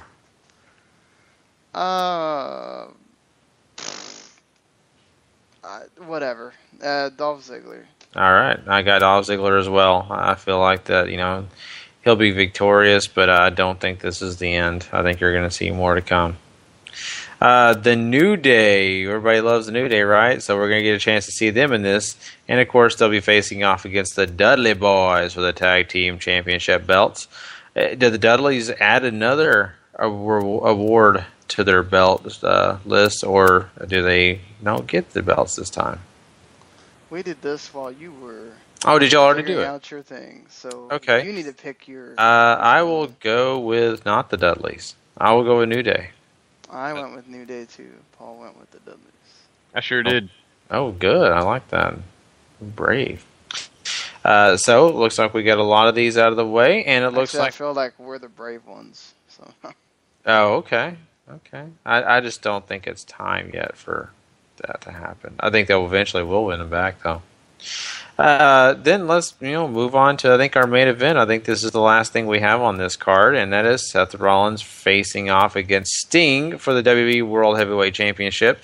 And this is very interesting. I know a lot of people are debating on this one. I'm one of them. I have some personal feelings towards it, but how do you feel about this match, and who do you expect to win? Sting should not hold the WWE World Heavyweight title in 2015 unless it is a 30-second reign that ends with Sheamus kicking him in the face. So I'm picking Seth Rollins to retain here, mostly because I feel like it's the smarter decision, and two, I really have dug Seth's reign all the way around, to be honest with everybody. If they're going to go the other way and have Sheamus cash in after Sting loses, because that's the only thing that should happen, it's got to be by Triple H costing Seth the match. Man. That's the thing, is that we already have seemingly Triple H and Rock penciled in for WrestleMania. So that match with Triple H has to happen somewhere else. It could easily happen at Royal Rumble, which should be another big pay-per-view to sell with a match like that, Seth Rollins and Triple H. It could happen at Hell in a Cell, because Triple H is a maestro at the Hell in a Cell matches.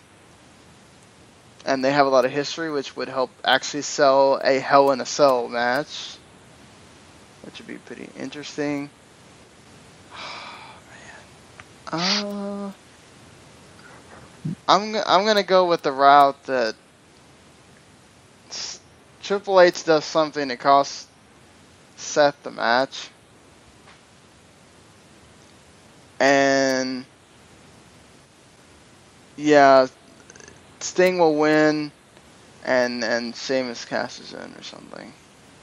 I don't want to see it. I'd rather Sting have it for one day or something, and then Sheamus cashes in on Raw or whatever. But it don't matter. I don't think there's no way he's having it for a month or anything like that. Definitely, I agree with that. And I really, I know Paul said he doesn't, think that should happen in 2015, Sting holding the World Heavyweight Championship. But I just would love to have it at least on his record that he was able to hold that title. And maybe he can do it somewhere else down the line. Kane had it for 24 hours. No one moans or complains about that. Yeah, that's true. The only thing on his record, so. I just don't know. Everybody else is talking about Sheamus, coming in and ending it, and my problem is usually when everybody's talking about it, Vince makes sure it doesn't happen. So that's my only quirk against that. I'm going to go ahead and go along the lines of saying Seth Rollins retains, even though I would love for Sting to win at least the title for a day. So there you go. Well, that pretty much wraps up our Night of Champions preview. We've got a lot of predictions, some same, some different, and this will be very interesting. We encourage you to go check out Formula1Mania.com. That is where we're going to do the official roundtable.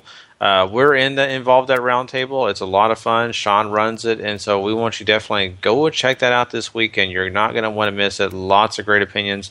The fourth co-host of this show, Chris Lemsky, is going to be a part of the roundtable. You don't want to miss it and get a chance to see what he has to say about him. So, now, guys, it is time for us to move on. We are going to go ahead and talk some NXT. And, of course, don't forget, we still have another pay-per-view preview to get into. That is ROH's All-Star Extravaganza. So stay tuned for that. But now we're talking NXT. Oh, computer. You are so nice right now. It's like crawling. Not letting me move. It's okay. The thing over. Oh, there it goes, finally. There you go. WWE Developmental NXT.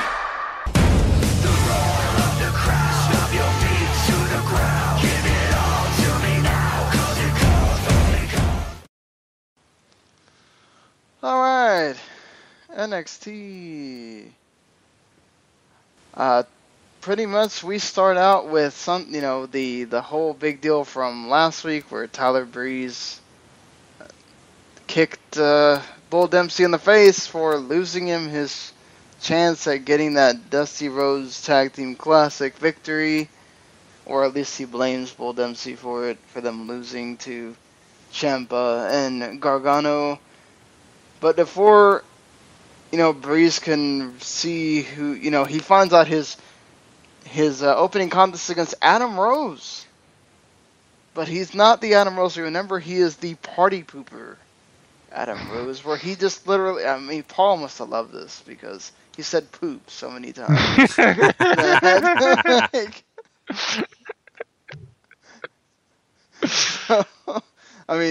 He's like, I'm going to take a poop on NXT. I am such a pooper about everything.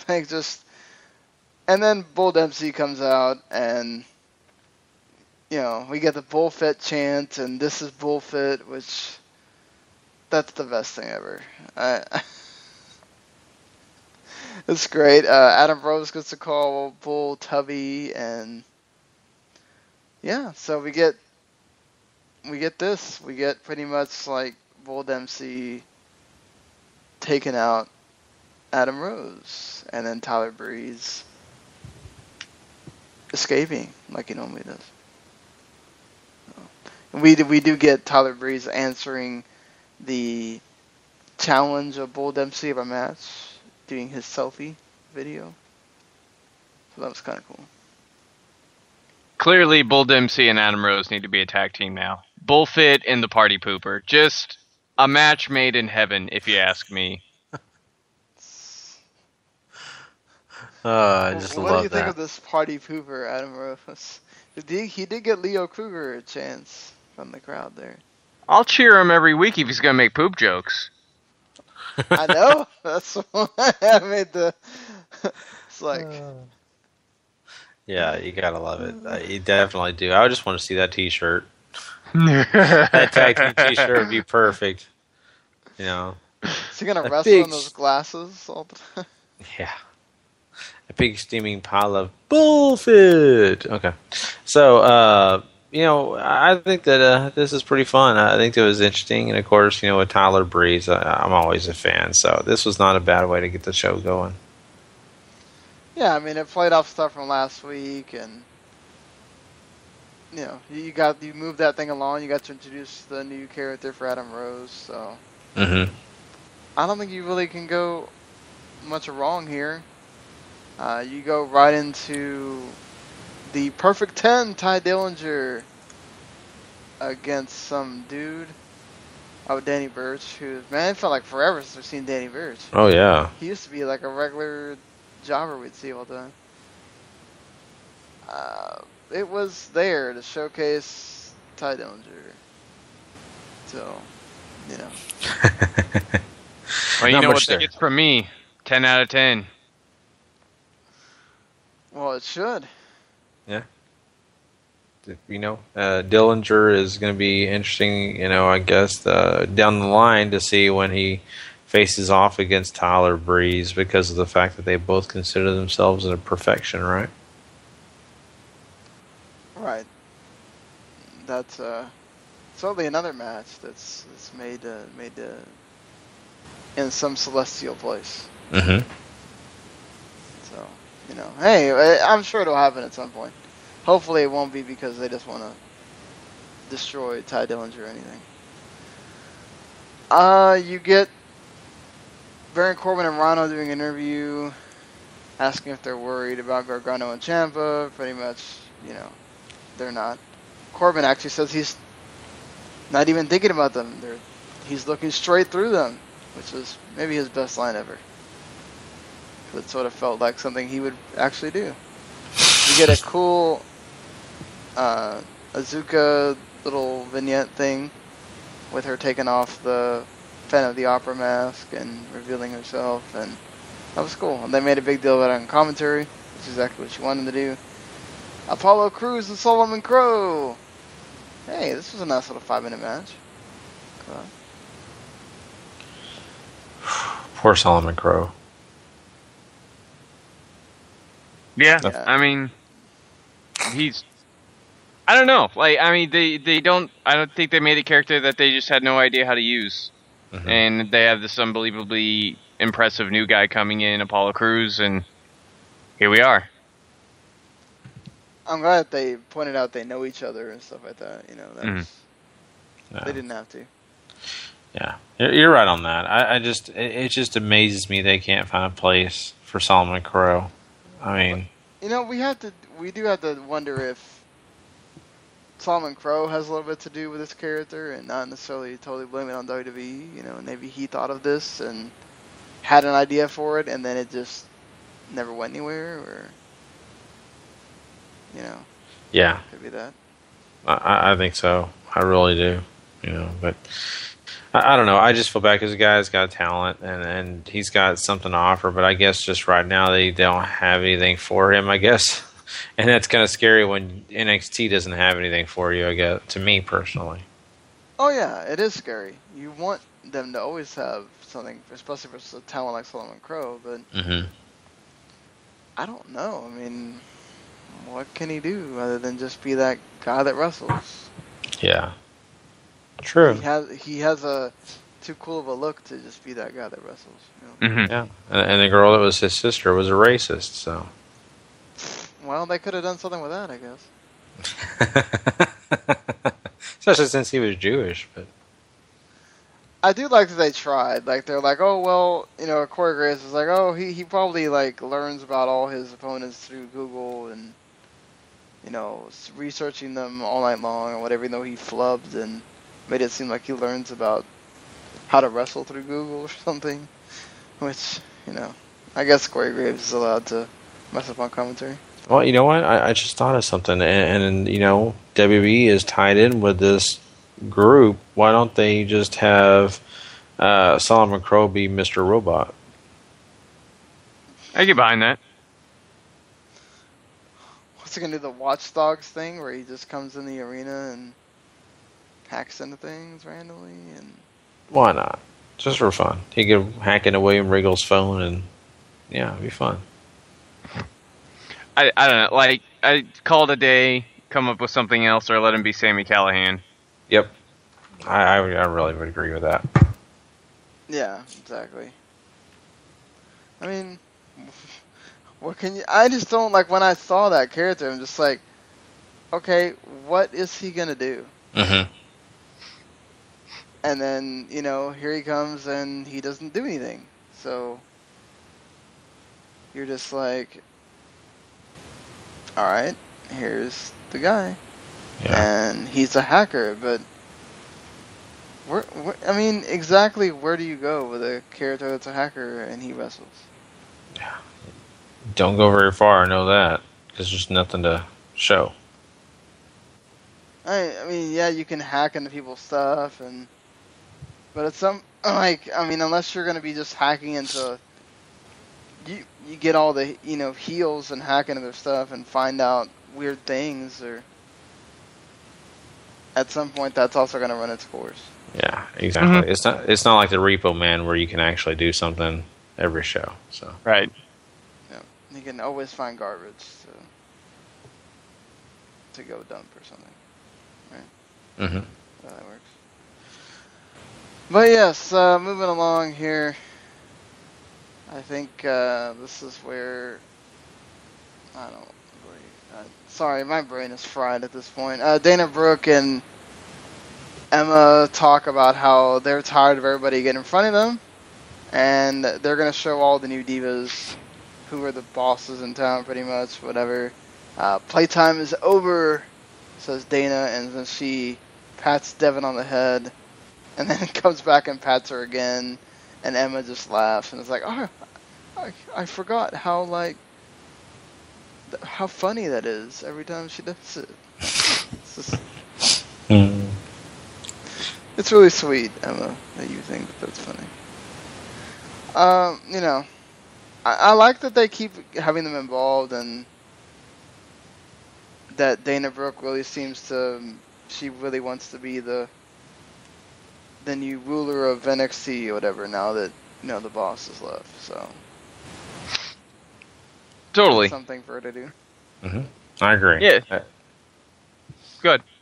Oh, I was just saying I agree, and, you know, I'll be honest with you, at first I wasn't sold on Dana Brooke, but she's growing on me. Yeah, I mean, she's too good at her character to not really be able to get behind.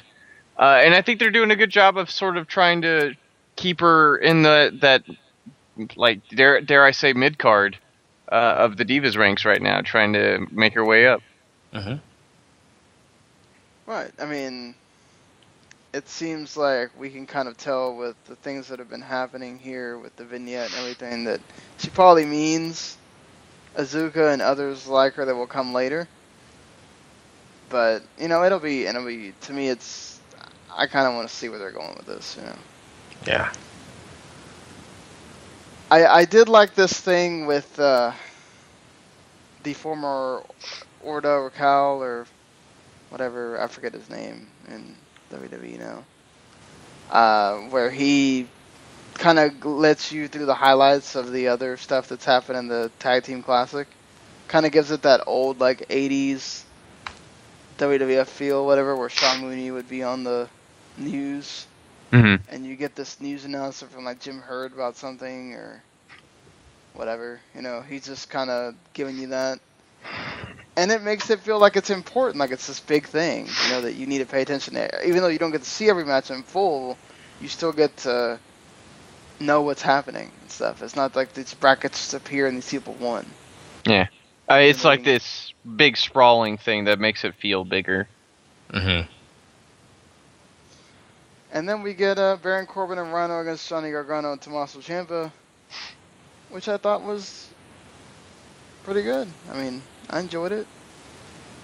Pretty darn good is the word I would use. Corbin and Rhino, I think they're onto a little something here if they want to stick with it, but I just, you know, very clearly we know this is ending with these two not working out against the, you know, whoever the other final team's going to be, which I would assume is going to be Balor and Joe.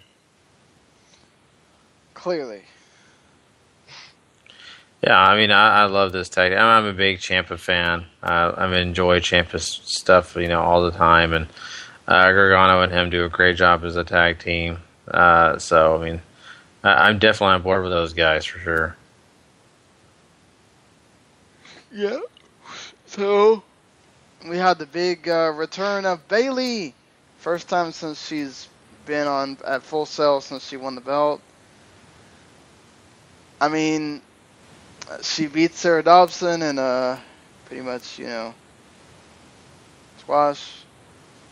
And then we have the big reveal of the 30-minute Iron Woman match in a promo where Sasha comes out and says she wants to make history. And, she came out here to be the best and all that stuff. And I think Bayley says something about 2 out of 3 falls. And the fans start chanting Iron Woman match. And then when Regal comes out, it makes it the 30-minute Iron Woman match. So I thought the promo was well done. They got to the point. They talked about the rivalry stuff and that they wanted to be the best. And that's what you want, right? Mm-hmm. You heard the match break on Facebook before this episode aired, and I don't know anybody who doesn't watch NXT whose mouth didn't instantly start salivating at the thought of these two in a 30-minute Iron Woman match. This should be something really, really special. Yeah, I mean that's awesome. This is gonna be cool, for sure. When we get to it on October 7th, because it's we'll have to see. I mean, we already saw there's pictures of Bayley on Twitter studying various Iron Man matches, which is awesome. This is where Twitter I think is so great, because you wouldn't be able to do that back in the day. Be like, hey, I'm studying this match. Hey, I'm studying this match, and then you can interact with her and tell her, hey, there's this other match you can watch and other things, So if you watch those matches, maybe you can tell the little snapshot that she gets from that match, and they do it in the match itself, and so yeah, that's NXT. There you go, everyone. Well, we'll have, like I said, a big show still. We have a lot more content. Don't forget, we have that big ROH pay-per-view we're going to review, and then we're also going to talk some TNA, so you want to be along with us for all that. But first, we're going to jump into some Ring of Honor. So hold on to your hats, and we're going to cover that, and then as soon as that's over, we are going to go right into All-Star Extravaganza. So we'll be right back. Oh, what did I do? Seriously, man, what the hell's wrong with me today? Yeah. If you can't find the music, don't worry about it, Sean. No, I can find it. It's just I'm mad at myself because we try to do this in a fast manner so that we don't all have to wait on each other, and then I screw up and don't have the thing. Here we go.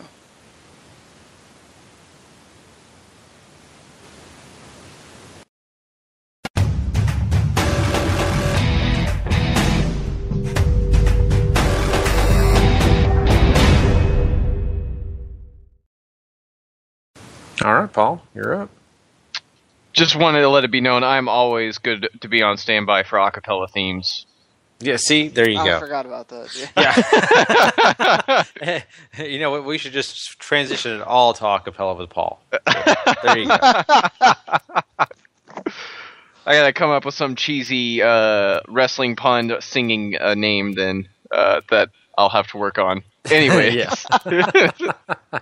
Ring of Honor TV opens up. Red Dragon, Bobby Fish, Kyle O'Reilly taking on the House of Truth. Pretty much side people. Donovan Dijak, Jay Diesel. Fairly boring just because you already know where this is going. Red Dragon goes over. There's no interference. It's a fairly dull and uneventful 9 minutes. Yeah, exactly. You know what's going to happen here. No way that Red Dragon are losing unless it's by, some kind of shenanigans. That doesn't happen. They tried, but, just don't care. So. Yeah, I'm right there with you too. Yep. I mean, the process keeps on going. Dalton Castle versus Cedric Alexander follows it up. We know where this is going because this is what they've been doing the last couple of weeks. They'll have two feuds come together, and then the guys they're feuding with will come in and interfere. So Silas Young is on commentary. He messes with Dalton Castle some. Moose comes in to mess with Cedric Alexander some. It's all a big to-do. This is really weird for ROH to have like all these feuds doing this, and then you have all this like interference and what happened to the days about it was about wrestling. Mm-hmm. Right. I mean, Dalton Castle's still awesome. I will just pay attention to his matches because he's Dalton Castle. That's right. You know, one of the best in the biz. You know, I did appreciate Silas Young on commentary. Yeah, for sure. You know what it was, and get this, not to get too off topic, but you know, a friend of mine was talking about the fact that he doesn't watch sports and not a big football watcher, and I told him, I said, dude, I'm going to work on getting you your band card. So I'm currently going to find me a Silas Young picture that I really think works and put it on an ID and give it to him. Nailed it. See, he's the real man, I'm telling you. The last real man. Yeah, exactly. We need to make that t-shirt too. Yes. Alexander wins the match, by the way, rolling up Castle after Silas Young messes with the boys on the outside. And you can take that in whatever fashion you want. Match number 3, War Machine in the Kingdom. This was actually pretty good. I enjoyed this from bell to bell. You still get your sort of usual, I mean, there's still interference here. Maria gets involved, Young Bucks get involved, Addiction comes out. We're all building to the pay-per-view, but, I mean, the match before this I thought was pretty solid. I'd agree on the pretty solid. I enjoyed it. You know, I again appreciate that we're doing. I mean, the tag team scene in ROH feels important, you know, so that's cool. They all have all this stuff involved in it. They have all these big teams, so I mean that's great. I know, and you know what? I mean, the match was great, you know, until the chaos ensued. But you know, there's something about the way that Ring of Honor does the chaos and just the way it works. I mean, they give you enough of what you want before they do it. You know, there's a lot of times promotions will give you a very short version of a match and then just throw in all the outside interferences or whatever else they want to do to get your mind or get your focus away from the exact match itself. So I think Ring of Honor does a great job, and I think this is another aspect of that. I was entertained. I didn't feel like I was cheated too much. Yeah. Agreed. I mean, it's a fairly, like, you're not missing a lot with the show. The wrestling's solid, but it's the same stuff you've been seeing if you've been watching Ring of Honor recently. It's a whole lot of interference and stuff like that. And these couple of weeks of, I guess, somewhat inspiring television is probably a fine word for it. Lead us into our All-Star Extravaganza VII preview here. The Briscoes are going to be facing somebody. The cards for this are frustratingly vague. It's an open challenge, so I guess, who do you guys think might show up?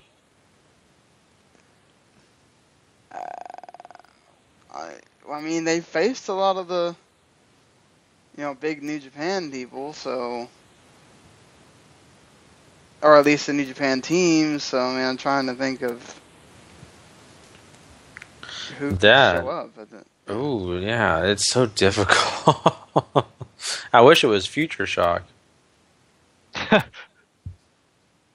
O'Reilly wrestles twice in one night. Yep. For no reason whatsoever. Exactly. Hey, there's people do it. I don't know. I mean, I'm sitting here racking my brain of who they haven't faced in a while. Oh. I mean, the thing is, with ROH, they could really get almost anybody because, you know.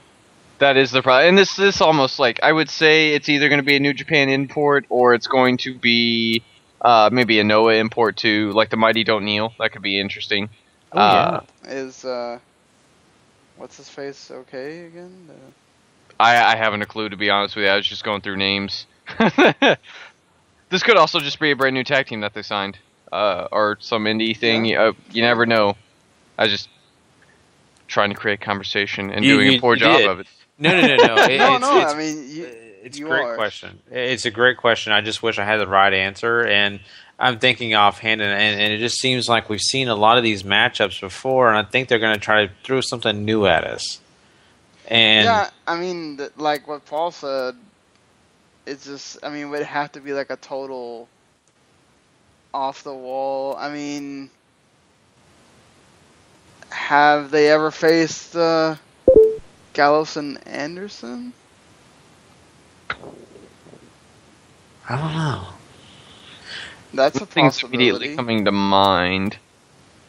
But that is a possibility. You are correct. So, I mean, you have that because Young Buck's already on the show. Yep. AJ's on the show, and he, so. Yep. Rapugni Vice.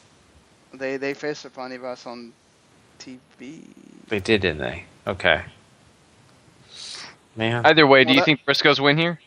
Oh yeah, well Briscoes are winning. Yeah, no matter what, they win. Okay. Briscoes win. I agree. I just didn't know if we were going to have some dissension in the ranks here. Nope. not for this one. Yeah, not for this one. Yeah. Next up, Dalton Castle takes on Silas Young. If Dalton wins, Silas becomes one of his boys. If Silas wins, he gets the boys. Who do you got coming out of this one?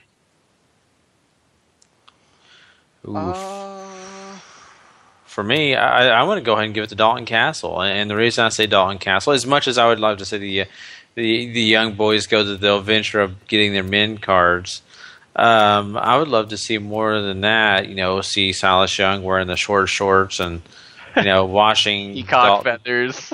Yeah, and of course, maybe washing Dalton Castle's car and doing it with soap all over him. Some weird, crazy, kinky stuff.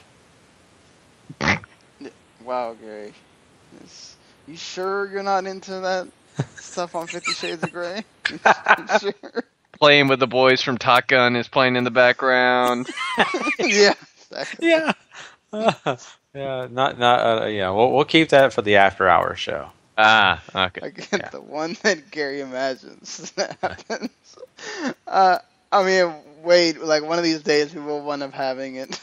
Yeah. Anyway, I think honestly there's more if you have the boys go with Silas Young, because then you can have sympathy for the Dalton Castle and he tries to get him back, and if you have it be Silas Young, I mean, I don't know. I mean, Castle's supposed to be the face in this, so I don't know. I'm leaning more towards Sean's way of thinking. I think Silas Young is the one who gets the Duke here.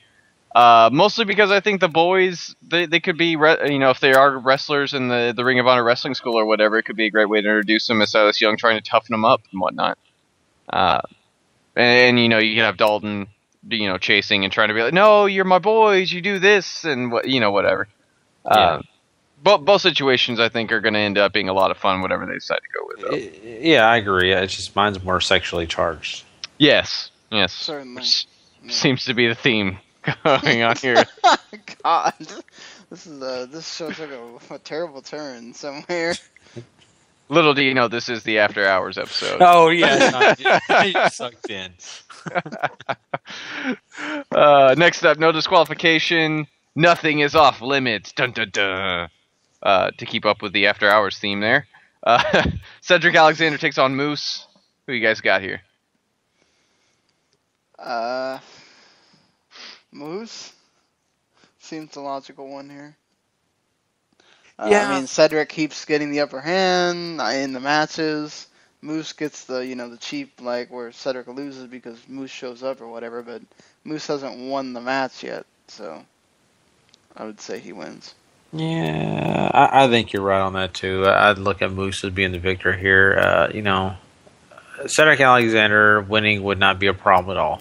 Not one bit, but I just think probably Moose wins this one. Well, if Cedric wins, that means the feud continues, which, I mean, how much more of this can you really do? Well, I don't know. I don't know if They're seemingly building it up.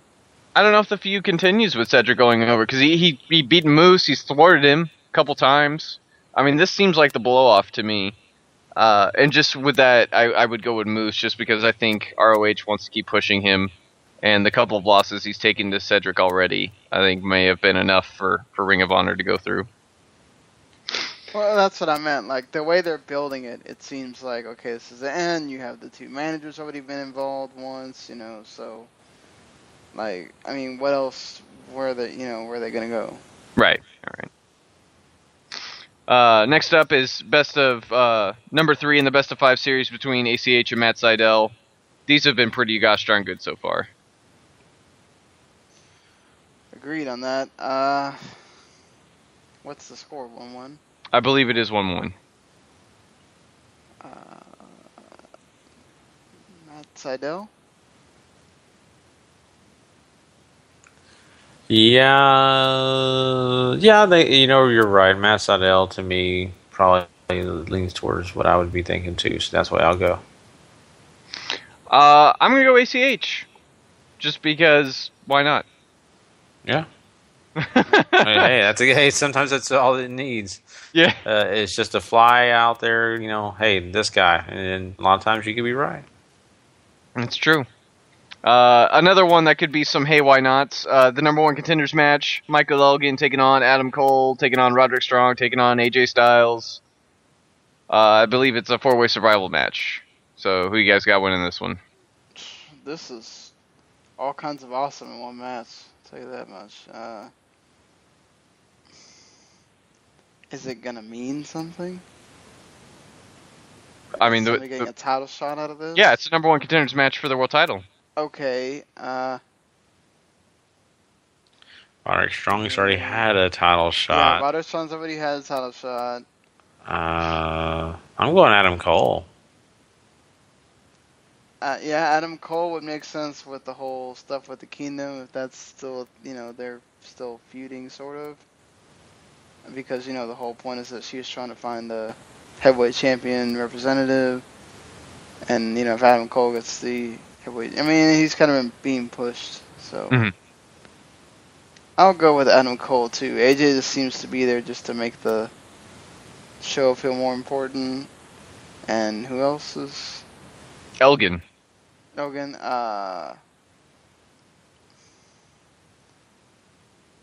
think Elgin's... Elgin, they're not supposed to be doing anything with the title until, February with Elgin? I think it's a little early to be doing that stuff with Elgin right now, so I'll say Adam Cole.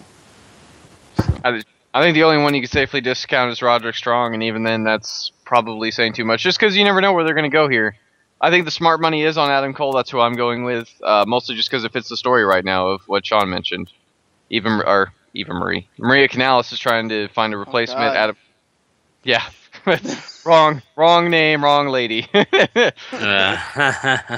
Adam Cole is still trying to show that he is the world title guy in the Kingdom. So, giving the Duke to Adam Cole, baby, is the way to go. Woo! Woo!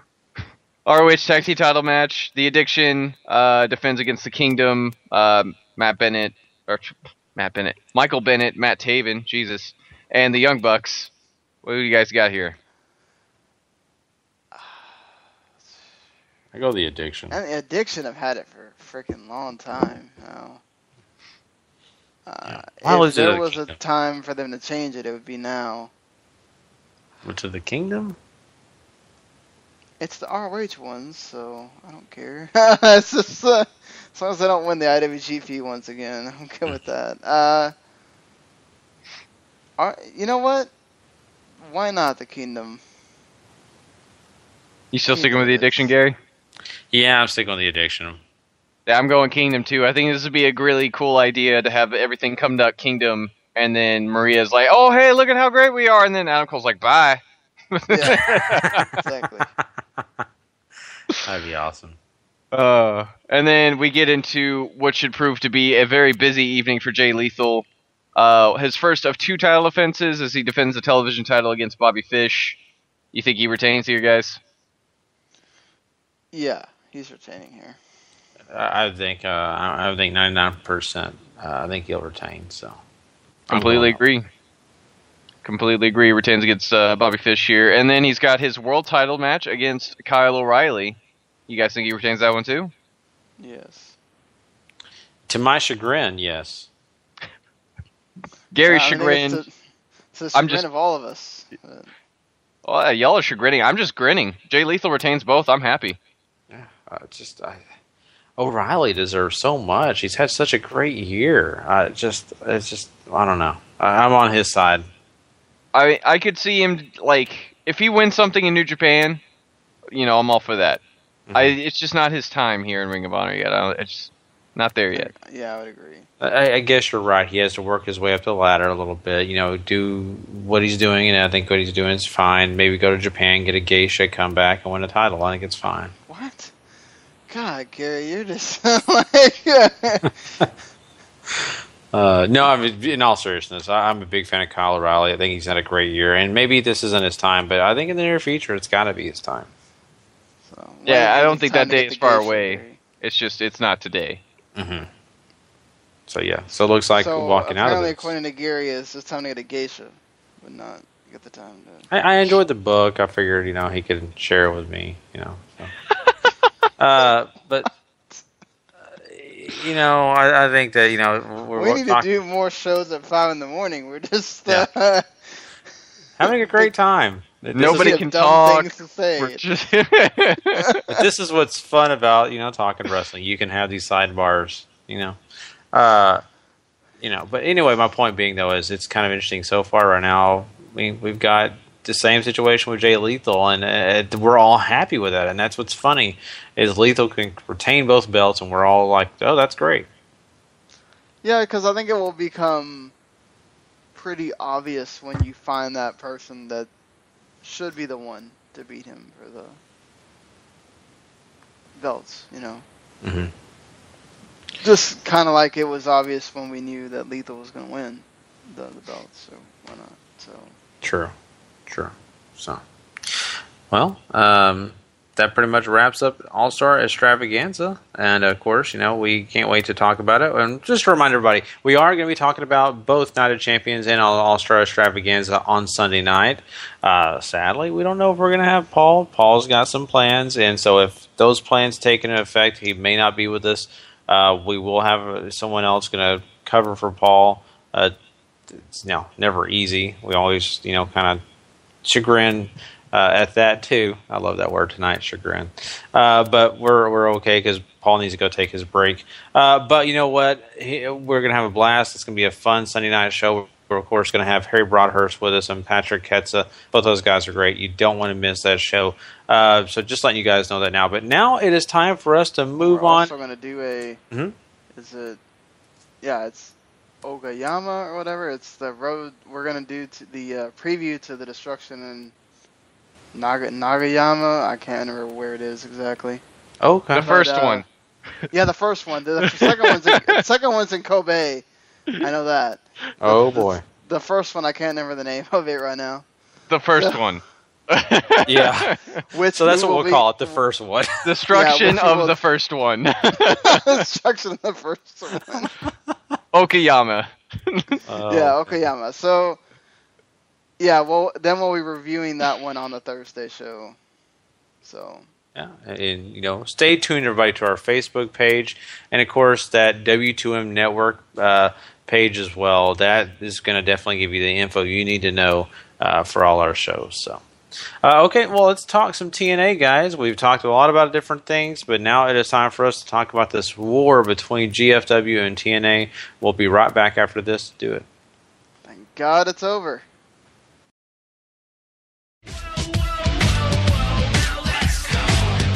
TNA Impact Wrestling.